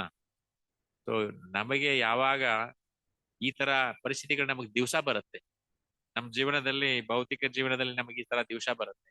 ನಾವು ಕೃಷ್ಣನಿಗೆ, ಭಗವಂತನಿಗೆ ಶರಣಾದ್ರೆ ಭಗವಂತ ಏನೋ ಒಂದು ಒಳ್ಳೆಯದ ಐಡಿಯಾಗಳನ್ನ ಕೊಡ್ತಾನೆ ನಮಗೆ, ಡೆಫಿನೆಟ್ಲಿ ಕೊಡ್ತಾನೆ. ಅದಕ್ಕೆ ಇಲ್ಲಿ ಹೇಳ್ತಾನೆ, ನಾನು ನಿಮ್ಮ ಶಿಷ್ಯನಾಗಿ ಶರಣಾಗ್ತಾ ಇದ್ದೇನೆ. ಅದೇ ರೀತಿಯಾಗಿ ಇವರು ಹೇಳ್ತಾರೆ, ನನ್ನ ಗುರುಗಳು ನನ್ನ ಮೂರ್ಖ ಅಂತ ತಿಳ್ಕೊಂಡು ನನಗೆ ಬರೀ ಮಂತ್ರವನ್ನ ಕೊಟ್ಟಿದ್ದಾರೆ, ವೇದದ ಅಧ್ಯಯನ ಬೇಡ, ನೀನು ಸನ್ಯಾಸಿ ಆದ್ರೂ ಕೂಡ ವೇದದ ಅಧ್ಯಯನ ಬೇಡ ಅಂತೇಳಿ. ಸೊ ಅದಕ್ಕೆ ಗುರು ಮೌರ್ಯ ಮೂರ್ಖ ದೇಖಿ ಕರೀಲಾ ಶಾಸನ. ಚೈತನ್ಯ ಮಹಾಪ್ರಭುಗಳು ಹೇಳ್ತಾರೆ, ನನ್ನ ಆತ್ಮೀಯ ಗುರುಗಳು ನನ್ನನ್ನು ಮೂರ್ಖನಂತೇಳಿ ಅಂದ್ರು, ವೇದಾಂತ ಓದ್ಲಿಕ್ಕೆ ನೀನು ಅರ್ಹನಲ್ಲ ಅಂದ್ರು. ಅದನ್ನೇ ಇಲ್ಲಿ ಹೇಳುದು, ವೇದಾಂತ ಕೃದ್ವೇದ ವಿದೇವಚಾಹಂ. ಆತನೇ ವೇದಗಳ ಜ್ಞಾನಿ, ವೇದಗಳ ರಚನೆ ಮಾಡಿದವನು, ಅವನೇ ಹೇಳ್ತಾ ಇದ್ದಾನೆ. ಅಂದ್ರೆ ನಮ್ಮ ಪರಿಸ್ಥಿತಿ ಏನಿಲ್ಲ. ಅದಕ್ಕೆ ಕಲಿಯುಗದಲ್ಲಿ ನಿಜವಾಗಿ ವೇದಾಂತವನ್ನ ಗ್ರಹಣ ಮಾಡೋದು ತುಂಬಾ ಕಷ್ಟ. ಆದ್ದರಿಂದ ಅವರ ಮಾದರಿ ಸ್ಥಾಪನೆ ಮಾಡಿದ್ರು. ಅದೇ ರೀತಿಯಲ್ಲಿ ನನ್ನ ಮೂರ್ಖನು ಅಂತ ಹೇಳಿದ್ರು. ವೇದಾಂತ ಅಧ್ಯಯನ ಮಾಡಬೇಡ ನೀನು, ಕೇವಲ ಪವಿತ್ರ ನಾಮಗಳನ್ನ ಜಪಿಸು ಅಂತ ಹೇಳಿದ್ರು ನನ್ನ ಗುರುಗಳು ಅಂತ ಹೇಳಿ ಹೇಳ್ತಾ ಇದ್ದಾರೆ. ಸೊ ಮುಂದೆ ಹೇಳ್ತಾರೆ ಅವರು, ಪಾಗಲ ಹ ಇಯಾನ್ ಅಮಿ ಧೈರ್ಯ ನಾಹಿ ಮನೆ ಏತ ಚಿಂತಿ ನಿವೇದಿಲು ಗುರುರ್ ಚರಣೆ. ಪವಿತ್ರ ನಾಮವನ್ನ ಸಂಕೀರ್ತನೆ ಮಾಡ್ತಾ ನಾನು ಹುಚ್ಚನಾದುದನ್ನ ಕಂಡುಕೊಂಡೆ. ನೋಡಿ, ಇದೆಲ್ಲ ಮಾಡ್ತಾ ಮುಂದೆ ಸ್ವಲ್ಪ ಆ ವರ್ಷ ಆದ್ಮೇಲೆ ಅವ್ರೊಂದ್ ರೀತಿ ಮಾಡ್ತಾ ಮಾಡ್ತಾ ಹುಚ್ಚರಂತೆ ಆದ್ರಂತೆ. ಅಂದ್ರೆ ಕುಣಿತಾ ಇದ್ರು, ಹುಚ್ಚರಂತೆ ಆದ್ರು. ಅದನ್ನ ಹೋಗಿ ಗುರುಗಳ ಮುಂದೆ ನಿವೇದನೆ ಮಾಡ್ಕೊಳ್ತಾ ಇದ್ದಾರೆ. ಸೊ ಈ ಈ ಜಪ ಮಾಡೋದ್ರಿಂದ ನಾನು ಹುಚ್ಚಾಗ್ಬಿಟ್ಟೇನಿ ಈ ಜಪದಿಂದ. ಅದಕ್ಕೆ ಅದನ್ನ ನಾನು ಗುರುಗಳ ಪಾದ ಕಮಲಗಳಿಗೆ ಅರ್ಪಣೆ ಮಾಡ್ತಾ ಇದ್ದೀನಿ ಅಂತ. ಅದಕ್ಕೆ ಚೈತನ್ಯ ಮಹಾಪ್ರಭುಗಳು ಆದರ್ಶ ಶಿಕ್ಷಕರಾದಿ ಶಿಷ್ಯನು ತನ್ನ ಆತ್ಮೀಯ ಗುರುವನೊಂದಿಗೆ ಹೇಗೆ ವರ್ತಿಸಬೇಕು ಅನ್ನೋದನ್ನು ಕೂಡ ಕಲಿಸ್ಕೊಡ್ತಾ ಇದ್ದಾರೆ. ಸುಮಾರು ವಿಷಯಗಳನ್ನ ಕಲಿಸ್ಕೊಡ್ತಾರೆ ಚೈತನ್ಯ ಮಹಾಪ್ರಭುಗಳು. ನೃತ್ಯ ಮಾಡುವಾಗ ಒಂದ್ ರೀತಿ ಉನ್ಮದಾವಸ್ಥೆಯಲ್ಲಿ ಹೋಗಿದ್ರು ಚೈತನ್ಯ ಮಹಾಪ್ರಭುಗಳು, ಅದನ್ನು ಕೂಡ ಅರ್ಪಣೆ ಮಾಡ್ತಾ ಇದ್ದಾರೆ ಗುರುಗಳಿಗೆ. ಈ ರೀತಿಯಾಗಿ ಎಷ್ಟೋ ವಿಷಯಗಳನ್ನ ನಾವು ಡಿಸ್ಕಸ್ ಮಾಡಬಹುದು. ಇದನ್ನ ನೋಡಿ ಚೈತನ್ಯ ಪ್ರಭುಗಳ ಗುರುಗಳು ಸಂತೋಷ ಪಡ್ತಾರೆ. ಯಾಕಂದ್ರೆ ಚೈತನ್ಯರು ಪರಮಾತ್ಮನ ಮೇಲಿನ ಉಲ್ಲಾಸಮಯ ಪ್ರೇಮವನ್ನ ಅಭಿವೃದ್ಧಿ ಪಡಿಸಿದ್ದಾರೆ ಅನ್ನೋದನ್ನ ಅವರು ಅರ್ಥರು. ಈ ರೀತಿಯಾಗಿ ಜಪದ ಫಲ ಇರಬೇಕು ಅಂತ ತಿಳ್ಕೊಂಡ್ರು. ಸಾವಿರಾರು ಜನ್ಮಗಳವರೆಗೆ ಇದನ್ನ ಮಾಡಿದ್ರು ಕೂಡ ಹೇಳ್ತಾರೆ ಅವರು ಚೈತನ್ಯ ಚರಿತಾಮೃತದಲ್ಲಿ, ಅನೇಕ ಜನ್ಮಗಳವರೆಗೆ, ನೂರಾರು ಸಾವಿರಾರು ಜನ್ಮಗಳವರೆಗೆ ನಾವು ಜಪ ಮಾಡಿದ್ರು ಕೂಡ ಅಪರಾಧಗಳಿಂದ ಜಪ ಮಾಡಿದರೆ ಯಾವ ಪ್ರೇಮನು, ಭಗವತ್ ಪ್ರೇಮ ನಮ್ಗೆ ಸಿಗಲ್ಲ. ಅದಕ್ಕೆ ಯಾವಾಗಲೂ ಜಪ ಮಾಡ್ಬೇಕಾದ್ರೆ ಮೊದಲಿಗೆ ಅಪರಾಧ ಮಾಡ್ತೀವಿ, ಆಮೇಲೆ ಅದು ಸ್ವಲ್ಪ ಇಂಪ್ರೂವ್ ಆಗ್ತಾ ಹೋಗ್ಬೇಕು. So offensive stage, clearing stage ಅಂತೀವಿ ನಾವು. ಎರಡನೇ ಸ್ಟೇಜ್, 3 ಸ್ಟೇಜ್ ಯಾವಾಗ್ಲೂ ಜಪ ಮಾಡುವಾಗ 3 ಸ್ಟೇಜ್. ಫಸ್ಟ್ ಅಫೆನ್ಸಿವ್, ಅಲ್ಲೇ ಇಲ್ಲೇ ನೋಡ್ತಾ, ಅಲ್ಲೇ ಇಲ್ಲೇ ವಿಚಾರ ಮಾಡ್ತಾ ಜಪವನ್ನ ಮಾಡ್ತಾ ಇರ್ತೀವಿ. ಎರಡನೇದ್ದು ಮಾಡುವಾಗ ನಾವು ಶ್ರವಣಂ ಕೀರ್ತನಂ. ಅದಕ್ಕೆ ನಮ್ಮ ಮನಸ್ಸನ್ನ ಒಂದೇ ಜಾಗದಲ್ಲಿ ತರಬೇಕು ಅಂದ್ರೆ ಭಗವಂತನ ಲೀಲೆಯನ್ನ ಓದ್ಬೇಕಂತೆ ಮುಂಚೆ. ಅಂದ್ರೆ ನಿಮ್ಮ ಮನಸ್ಸನ್ನ ಹತೋಟಿಗೆ ತಂದು ನಿಲ್ಲಿಸ್ಬೇಕು. ಸೊ ಪ್ರಿಪರೇಷನ್ ಫಾರ್ ಚಾಂಟಿಂಗ್ ಅಂತ ಹೇಳ್ತಾರೆ. ಯಾವುದೋ ಒಂದು ಲೀಲೆ ಅಥವಾ ಯಾವುದೋ ಒಂದು ಶ್ಲೋಕ ಕೃಷ್ಣ ಹೇಳಿದ್ದು ಅಥವಾ ಯಾವುದೋ ಒಂದು ಶ್ಲೋಕವನ್ನ ಓದಿದಾಗ, ಆನಂದ ತರುವಂತಹ ಶ್ಲೋಕವನ್ನ ಓದಿದಾಗ ನಮ್ಮ ಮನಸ್ಸು ಕೇಂದ್ರೀಕೃತ ಆಗತ್ತೆ. ಆವಾಗ ಜಪ ಮಾಡಕ್ ಶುರು ಮಾಡ್ತೇವಿ. ಹರೇ ಕೃಷ್ಣ ಕೃಷ್ಣ ಕೃಷ್ಣ ಹರೇ ಹರೇ, ಹರೇ ರಾಮ ರಾಮ ರಾಮ ಹರೇ ಹರೇ. ಅದನ್ನು ಕೂಡ ನಾವು ಕೇಳ್ಬೇಕಂತ. ಇಲ್ಲಿ ಹೇಳ್ತಾ ಇದ್ದೇವೆ, ಇಲ್ಲಿ ಕೇಳ್ತಾ ಇದ್ದೇವೆ. ಮೊದಲಿಗೆ ನಾವು ಅದನ್ನ ಓದಿದ್ವಿ ಅಥವಾ ಕೇಳಿದ್ವಿ. ಫಸ್ಟ್ ಹಿಯರಿಂಗ್, ಅದನ್ನ ಕೇಳಿದ್ವಿ. ಯಾವುದೋ ಒಂದು ಪ್ರಭುಪಾದರ ಲೆಕ್ಚರ್ ಹಾಕಿದ್ವಿ ಅಥವಾ ಯಾವುದೋ ಗುರುಗಳ ಲೆಕ್ಚರ್ ಹಾಕಿ ಕೇಳಿದ್ವಿ. ಕೇಳಿದ ಮೇಲೆ ನಾವು ಹೇಳಿದ ಮೇಲೆ ಮತ್ ಮಂತ್ರವನ್ನ ಕೇಳಿದ್ವಿ. First hearing, chanting, then hearing again the chanting. So 3 things. So it is very important. ಇದನ್ನ ಮಾಡ್ತಾ ಹೋದಂಗೆ, ನಾವು ಮನಸ್ಸನ್ನ ಕಟ್ಟಿ ಹಾಕಿ ಜಪ ಮಾಡ್ತಾ ಹೋದಂಗೆ ಸೊ ಕ್ಲಿಯರಿಂಗ್ ಸ್ಟೇಜಿಗೆ ಬರುತ್ತೆ. ಕ್ಲಿಯರಿಂಗ್ ಸ್ಟೇಜ್ ಇಂದ ನಾವು ಚೆನ್ನಾಗಿ ಮಾಡ್ತಾ ಹಾಗೆ ಮುಂದುವರೆದಾಗ ಆ ಒಂದು ಶುದ್ಧ ಜಪದ ಒಂದು ಲೆವೆಲ್ಗೆ ನಾವು ಬಂದಾಗ ನಮಗೆ ಬಹು ಜನ್ಮ ಬೇಕಾಗ್ಲಿಕ್ಕಿಲ್ಲ. ಇದೇ ಜನ್ಮದಲ್ಲಿ ನಾವು ಭಗವಂತನೆಡೆಗೆ ನಮ್ಮ ಪ್ರಯಾಣವನ್ನ ಬೆಳೆಸಬಹುದು. ಅದನ್ನ ಚೈತನ್ಯ ಮಹಾಪ್ರಭುಗಳು ಹೇಳಿಕೊಟ್ಟಂತ ಒಂದು ವಿಚಾರ. ಅದನ್ನ ಅವ್ರು ಹೇಳ್ತಾರೆ ಮುಂದೆ. ಸುಮಾರು ವಿಷಯಗಳಿದೆ, ಆದ್ರೆ ಟೈಮ್ ಓಡ್ತಾ ಇದೆ. ಸೊ ಇಲ್ಲಿಗೆ ಸುಮಾರು ವಿಷಯಗಳನ್ನ ನಾನು ಒಂದ್ಸಲ ಒಂದೇ ಒಂದು ಇನ್ಸಿಡೆಂಟ್ ಹೇಳ್ತೀನಿ ನಾನು. ಪ್ರಭುಪಾದರ ಗುರುಗಳು ಭಕ್ತಿ ಸಿದ್ಧಾಂತ ಸರಸ್ವತಿ ಠಾಕೂರ್ ಹೇಳಿದ್ರಂತೆ, ನನ್ನ ಎಲ್ಲಾ ಆಸ್ತಿಗಳು, ದೇವಾಲಯಗಳು, ಮಠಗಳನ್ನ ಕಳೆದುಕೊಂಡ್ರು ಚಿಂತೆ ಇಲ್ಲ, ಅಟ್ಲೀಸ್ಟ್ ಒಬ್ಬ ವ್ಯಕ್ತಿ ಶುದ್ಧ ಭಕ್ತನಾದ್ರೆ ನನ್ನ ಜೀವನ ಮಿಷನ್ ಏನಿದೆಯಲ್ಲ ಸಕ್ಸಸ್ ಆಗತ್ತೆ ಅಂತ. ಸೊ ಅವ್ರ ಗುರುಗಳು ಹೇಳಿದ್ದು. ಅವ್ರು ಹೇಳಿದ್ರು, ಅದಕ್ಕೆ ನಿನಗೆ ದುಡ್ಡು ಸಿಕ್ಕ್ರೆ ನೀನು ಬುಕ್ಸ್ ಗಳನ್ನ ಪ್ರಿಂಟ್ ಮಾಡು, ಬುಕ್ಸ್ ಗಳನ್ನ ವಿತರಣೆ ಮಾಡುವಂತ ಆದೇಶ ಕೊಟ್ರು ಅವ್ರ ಗುರುಗಳು. ಆಮೇಲೆ ಅವ್ರಿಗೆ ಇಂಗ್ಲಿಷ್ ತುಂಬಾ ಚೆನ್ನಾಗಿ ಬರ್ತಿತ್ತು. ಅದಕ್ಕೆ ನೀವು ಹೋಗಿ ಇಂಗ್ಲಿಷ್ ಸ್ಪೀಕಿಂಗ್ ವರ್ಲ್ಡ್ ಅಲ್ಲಿ ಪ್ರಚಾರ ಮಾಡು. ಆಮೇಲೆ ಯಾಕಂದ್ರೆ ನಮ್ಮ ಇಂಡಿಯನ್ ಸ್ಥಿತಿ ಏನಂದ್ರೆ ಯಾವುದು ಪಾಶ್ಚಾತ್ಯದಿಂದ ಬರುತ್ತೆ ಅದನ್ನ ಸ್ವೀಕಾರ ಮಾಡ್ತೀವಿ. ಇವಾಗ ನೋಡಿ ಎಲ್ಲಾ ಡ್ರೆಸ್ಗಳು, ಡ್ರೆಸ್ ಕೋಡ್ಗಳು, ಎಂತೆಂತ ಡ್ರೆಸ್ಗಳನ್ನ ನಾವು ಹಾಕ್ತಾ ಇದ್ದೇವೆ, ಎಲ್ಲ ಕೂಡ ಫಾರಿನ್ ಇಂದ ಬಂದದ್ದು. ಪಾಶ್ಚಾತ್ಯ ಸಂಸ್ಕೃತಿಯನ್ನ ಅಳವಡಿಸಿಕೊಳ್ತಾ ಇದೀವಿ ನಾವೆಲ್ಲರೂ. ಅದೇ ರೀತಿ ಅವ್ರ ಗುರುಗಳು ಹೇಳಿದ್ರಂತೆ, ನೀನು ಹೊರಗೆ ಇಂಗ್ಲಿಷ್ ಸ್ಪೀಕಿಂಗ್ ವರ್ಡ್ ಅಲ್ಲಿ ಪ್ರಚಾರ ಮಾಡು, ಇಂಡಿಯನ್ಸ್ ತಾವೇ ತಗೊಳ್ತಾರೆ ಅಂತ ಹೇಳಿ. ಸೊ ಆ ರೀತಿ ಇಂಡಿಯಾಕ್ ಆಮೇಲೆ ಬಂತು. ಪ್ರತಿಯೊಬ್ಬರು ಕೂಡ ಈ ಒಂದು ಚೈತನ್ಯ ಮಹಾಪ್ರಭುಗಳ ಹಾಕಿಕೊಟ್ಟಂತ ಒಂದು ಆ ಈ ಮಾರ್ಗ ಏನಿದೆ, ಭಕ್ತಿ ಮಾರ್ಗ, ಪ್ರೇಮಮಯ ಭಕ್ತಿ ಮಾರ್ಗವನ್ನ ನಾವು ತೆಗೆದುಕೊಂಡು ಸಿನ್ಸಿಯರ್ ಆಗಿ ನಾವು ಭಗವತ್ ಪ್ರೇಮದ ಕಡೆಗೆ ನಾವು ಪ್ರಯಾಣ ಮಾಡಬೇಕು. ಅನನ್ಯಾ ಚಿಂತಯಂತೋ ಮಾಂ ಯೇ ಜನ ಪರ್ಯುಪಾಸತೆ ತೇಷಾಂ ನಿತ್ಯಾಭಿಯುಕ್ತಾನಾಂ ಯೋಗಕ್ಷೇಮ ಮಹಾಮ್ಯಹಂ ಅಂತ ಕೃಷ್ಣ ಹೇಳಿದ. ನಿಮ್ಮ ಯೋಗಕ್ಷೇಮವನ್ನು ನೋಡ್ತೀನಿ, ಡೋಂಟ್ ವರಿ ಅಬೌಟ್ ಯೋಗಕ್ಷೇಮ, ನಾವು ನೋಡ್ತೀನಿ ಯೋಗಕ್ಷೇಮ. ನನ್ನನ್ನ ಚೆನ್ನಾಗಿ ಆರಾಧನೆ ಮಾಡಿ ನಾನ್ ನಿಮ್ ಕೇರ್ ತಗೊಳ್ತೀನಿ ಅಂತ. ನಮೇ ಭಕ್ತ್ಯ ಪ್ರಣಶ್ಯತಿ, ನನ್ನ ಭಕ್ತ ಯಾವಾಗಲೂ ಆ ನಾಶ ಆಗೋದಿಲ್ಲ, ಯಾವ ರೀತಿಯಿಂದನೂ ನಾಶ ಆಗೋದಿಲ್ಲ. ಆ ಭಕ್ತಿಯನ್ನು ನಾವು ಅಳವಡಿಸ್ಕೊಡಕ್ಕೆ ಪ್ರಯತ್ನ ಮಾಡ್ಬೇಕು. ಅದಕ್ಕೆ ಹೇಳೋದು, ಈ ದೈವಿ ಸಾಧನ ಭಕ್ತಿ, ವೈದಿ ಸಾಧನ ಭಕ್ತಿಯಿಂದ ನಾವು ಎಲ್ಲಿ ಹೋಗ್ಬೇಕು? ರಾಗಾನುಗ ಸಾಧನ ಭಕ್ತಿಗೆ ಹೋಗ್ಬೇಕು. ಇದ್ರ ಡಿಫ್ರೆನ್ಸ್ ಏನು? ವೈದಿ ಸಾಧನ ಭಕ್ತಿಯಿಂದ ರಾಗಾನುಗ ಸಾಧನ ಭಕ್ತಿ ಅಂದ್ರೆ ಸ್ಪಾಂಟೇನಿಯಸ್ ಆಗಿ ಬರ್ಬೇಕು, ನಮಗೆ ತಾನಾಗೆ ಅದು ಹುಟ್ಟಬೇಕು.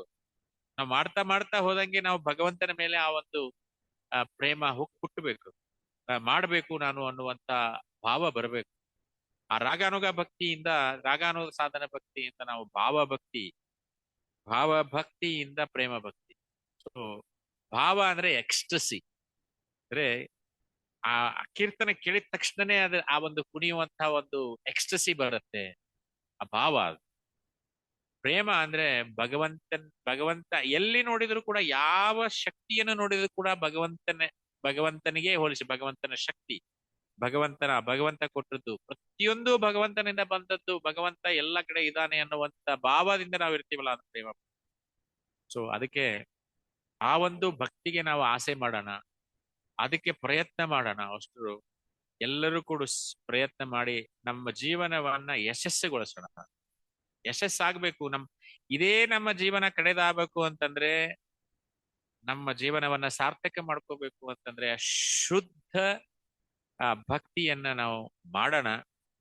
ಮಾಡಿ ನಮ್ಮ ಮನೆಗೆ ಪ್ರಯಾಣ ಮಾಡೋಣ.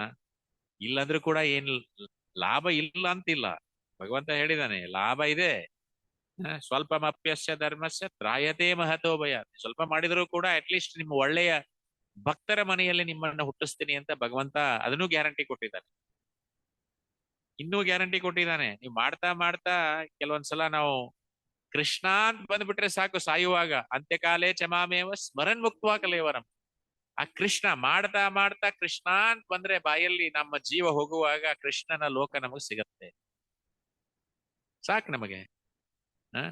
ಸೊ ಅದಕ್ಕೆ ಇದೆಲ್ಲ ಕೃಷ್ಣ ಹೇಳಿದಾನೆ ಅಂದ್ಮೇಲೆ, ಎಲ್ಲನೂ ಕೂಡ ನಮಗೆ ಗೊತ್ತಿದೆ ಅಂದ್ಮೇಲೆ, ಜ್ಞಾನ ಸಿಕ್ಕಿದೆ ಅಂದ್ಮೇಲೆ, ಭಗವಂತ ಜ್ಞಾನ ಕೊಟ್ಟಿದ್ದಾನೆ ಒಂದ್ ಸೈಡ್ ಚೈತನ್ಯ ಮಹಾಪ್ರಭುಗಳ ಭಕ್ತಿಯನ್ನ ಮಾಡು ಅಂತ ಹೇಳ್ತಾ ಇದ್ದಾರೆ. ಎರಡು ಸೇರಿಸ್ಕೊಂಡ್ಬಿಟ್ಟು, ಜ್ಞಾನ ಭಕ್ತಿ ಎರಡು ಸೇರಿಸ್ಕೊಂಡ್ಬಿಟ್ಟು ನಾವು ಮುಂದುವರ್ಕೊಂಡು ನಮ್ಮ ಜೀವನವನ್ನ ನಾವು ಸಾರ್ಥಕ ಮಾಡ್ಕೊಳ್ಳೋಣ ಅಂತ ಹೇಳಿ ಇವತ್ತಿನ ಈ ಪ್ರವಚನವನ್ನ ಮುಗಿಸ್ತಾ ಇದ್ದೇನೆ. ಹರೇ ಕೃಷ್ಣ ಕೃಷ್ಣ ಕೃಷ್ಣ ಹರೇ ಹರೇ, ಹರೇ ರಾಮ ರಾಮ ರಾಮ. ಯಾರಿಗಾದ್ರೂ ಏನಾದ್ರು ಪ್ರಶ್ನೆಗಳು, ಅನಿಸಿಕೆಗಳು ಅಥವಾ ಏನಾದ್ರು ಇದ್ರೆ, ಸುಮಾರಿತ್ತು ಹೇಳೋದು, ಬಟ್ ಪರವಾಗಿಲ್ಲ, ಆಯ್ತು. 1:15.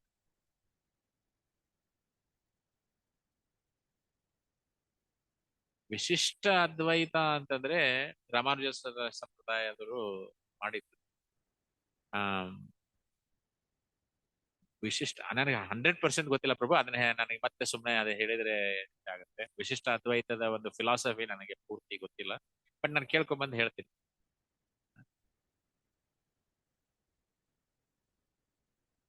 ಶುದ್ಧ ಸತ್ಯ, ಹೌದು, ಅದೇ. ಪ್ರಭುಗಳು ಪ್ರಶ್ನೆ ಕೇಳ್ತಾ ಇದ್ದಾರೆ, ಈಗ ಸತ್ವಗುಣ ರಜೋಗುಣ, ತಮೋಗುಣ, 3 ಗುಣಗಳಿದೆ. ಈ 3 ಗುಣಗಳನ್ನ ಮೀರಿದ್ದು ಒಂದು ಶುದ್ಧ ಸತ್ವ ಅಂತಿದೆ. ಆ ಶುದ್ಧ ಸತ್ವದ ಕಡೆ ನಾವು ಹೇಗೆ ಹೇಗೆ ಮಾಡ್ಬೇಕು ಅಂತ ಹೇಳಿ. ಸೊ ಒಳ್ಳೆ ಪ್ರಶ್ನೆ. ನಾವು ಪ್ರತಿಯೊಂದು ವಿಚಾರದಲ್ಲೂ ಭಗವಂತನ ಒಂದು ಸೃಷ್ಟಿ ಇದನ್ನೆಲ್ಲ ಮಾಡ್ತಾ ಹೋದಂಗೆ ಭಗವಂತನೇ ನಮ್ಮ ಮಧ್ಯದಲ್ಲಿ ಇರ್ತಕ್ಕಂಥವನು. ಇದನ್ನ ಮಾಡ್ತಾ ಮಾಡ್ತಾ ಭಗವಂತನ ನಾಮಸ್ಮರಣೆಯಲ್ಲಿ ನಾವು ಬೇರೆ ಎಲ್ಲ ಭಗವಂತನ ಸೃಷ್ಟಿ, ನಾವು ಪ್ರತಿಯೊಂದು ವಸ್ತುವಿನಲ್ಲಿಯೂ ಭಗವಂತನನ್ನ ನೋಡುವಂತಹ ಶಕ್ತಿ ನಾವು ಕಂಡ್ರೆ, ಈಗ ಫಾರ್ ಎಕ್ಸಾಂಪಲ್ ಆಲದ ಮರ ಇದೆ. ಆಲದ ಮರದ ಬೀಜ ಎಷ್ಟು ದೊಡ್ಡದಾಗತ್ತೆ? ಆಲದ ಮರ ಸಾವಿರಾರು ಬೀಜಗಳನ್ನ ಒಂದು ಚಿಕ್ಕ ಹಣ್ಣಿನಲ್ಲಿ ಇಟ್ಟಿದ್ದಾನೆ. ಅಚಿಂತ್ಯ ಶಕ್ತಿ, ಇನ್ಕನ್ಸೀವೇಬಲ್ ಇದನ್ನಂತ ಹೇಳ್ತಾರೆ. ಇದು ಎಷ್ಟು ಸಾವಿರಾರು ಆಲದ ಮರಗಳನ್ನ ಒಂದೇ ಒಂದು ಹಣ್ಣಿನಲ್ಲಿ ಇಟ್ಟಿದ್ದಾನೆ. ಆ ಹಣ್ಣು ಬಿಚ್ಚಿ ನೋಡಿದರೆ ಅದರಲ್ಲಿ ಎಷ್ಟೋ ಬೀಜಗಳಿರುತ್ತೆ. ಹಾಗೆ ಪ್ರತಿಯೊಂದು ಭಗವಂತನ ಸೃಷ್ಟಿಯನ್ನ ನಾವು ಆ ರೀತಿಯಲ್ಲಿ ನೋಡಿದಾಗ, ನಾನು ಕತೆ ಒಂದು ಹೇಳ್ತಾರಲ್ಲ, ಒಬ್ಬ ಮೋಚಿ ಕತೆ ನೀವು ಕೇಳಿದ್ದೀರಾ? ಒಬ್ಬ ಮೋಚಿ ನಾರದ ಮುನಿಗಳು ಹೋಗ್ತಾ ಇದ್ರಂತೆ.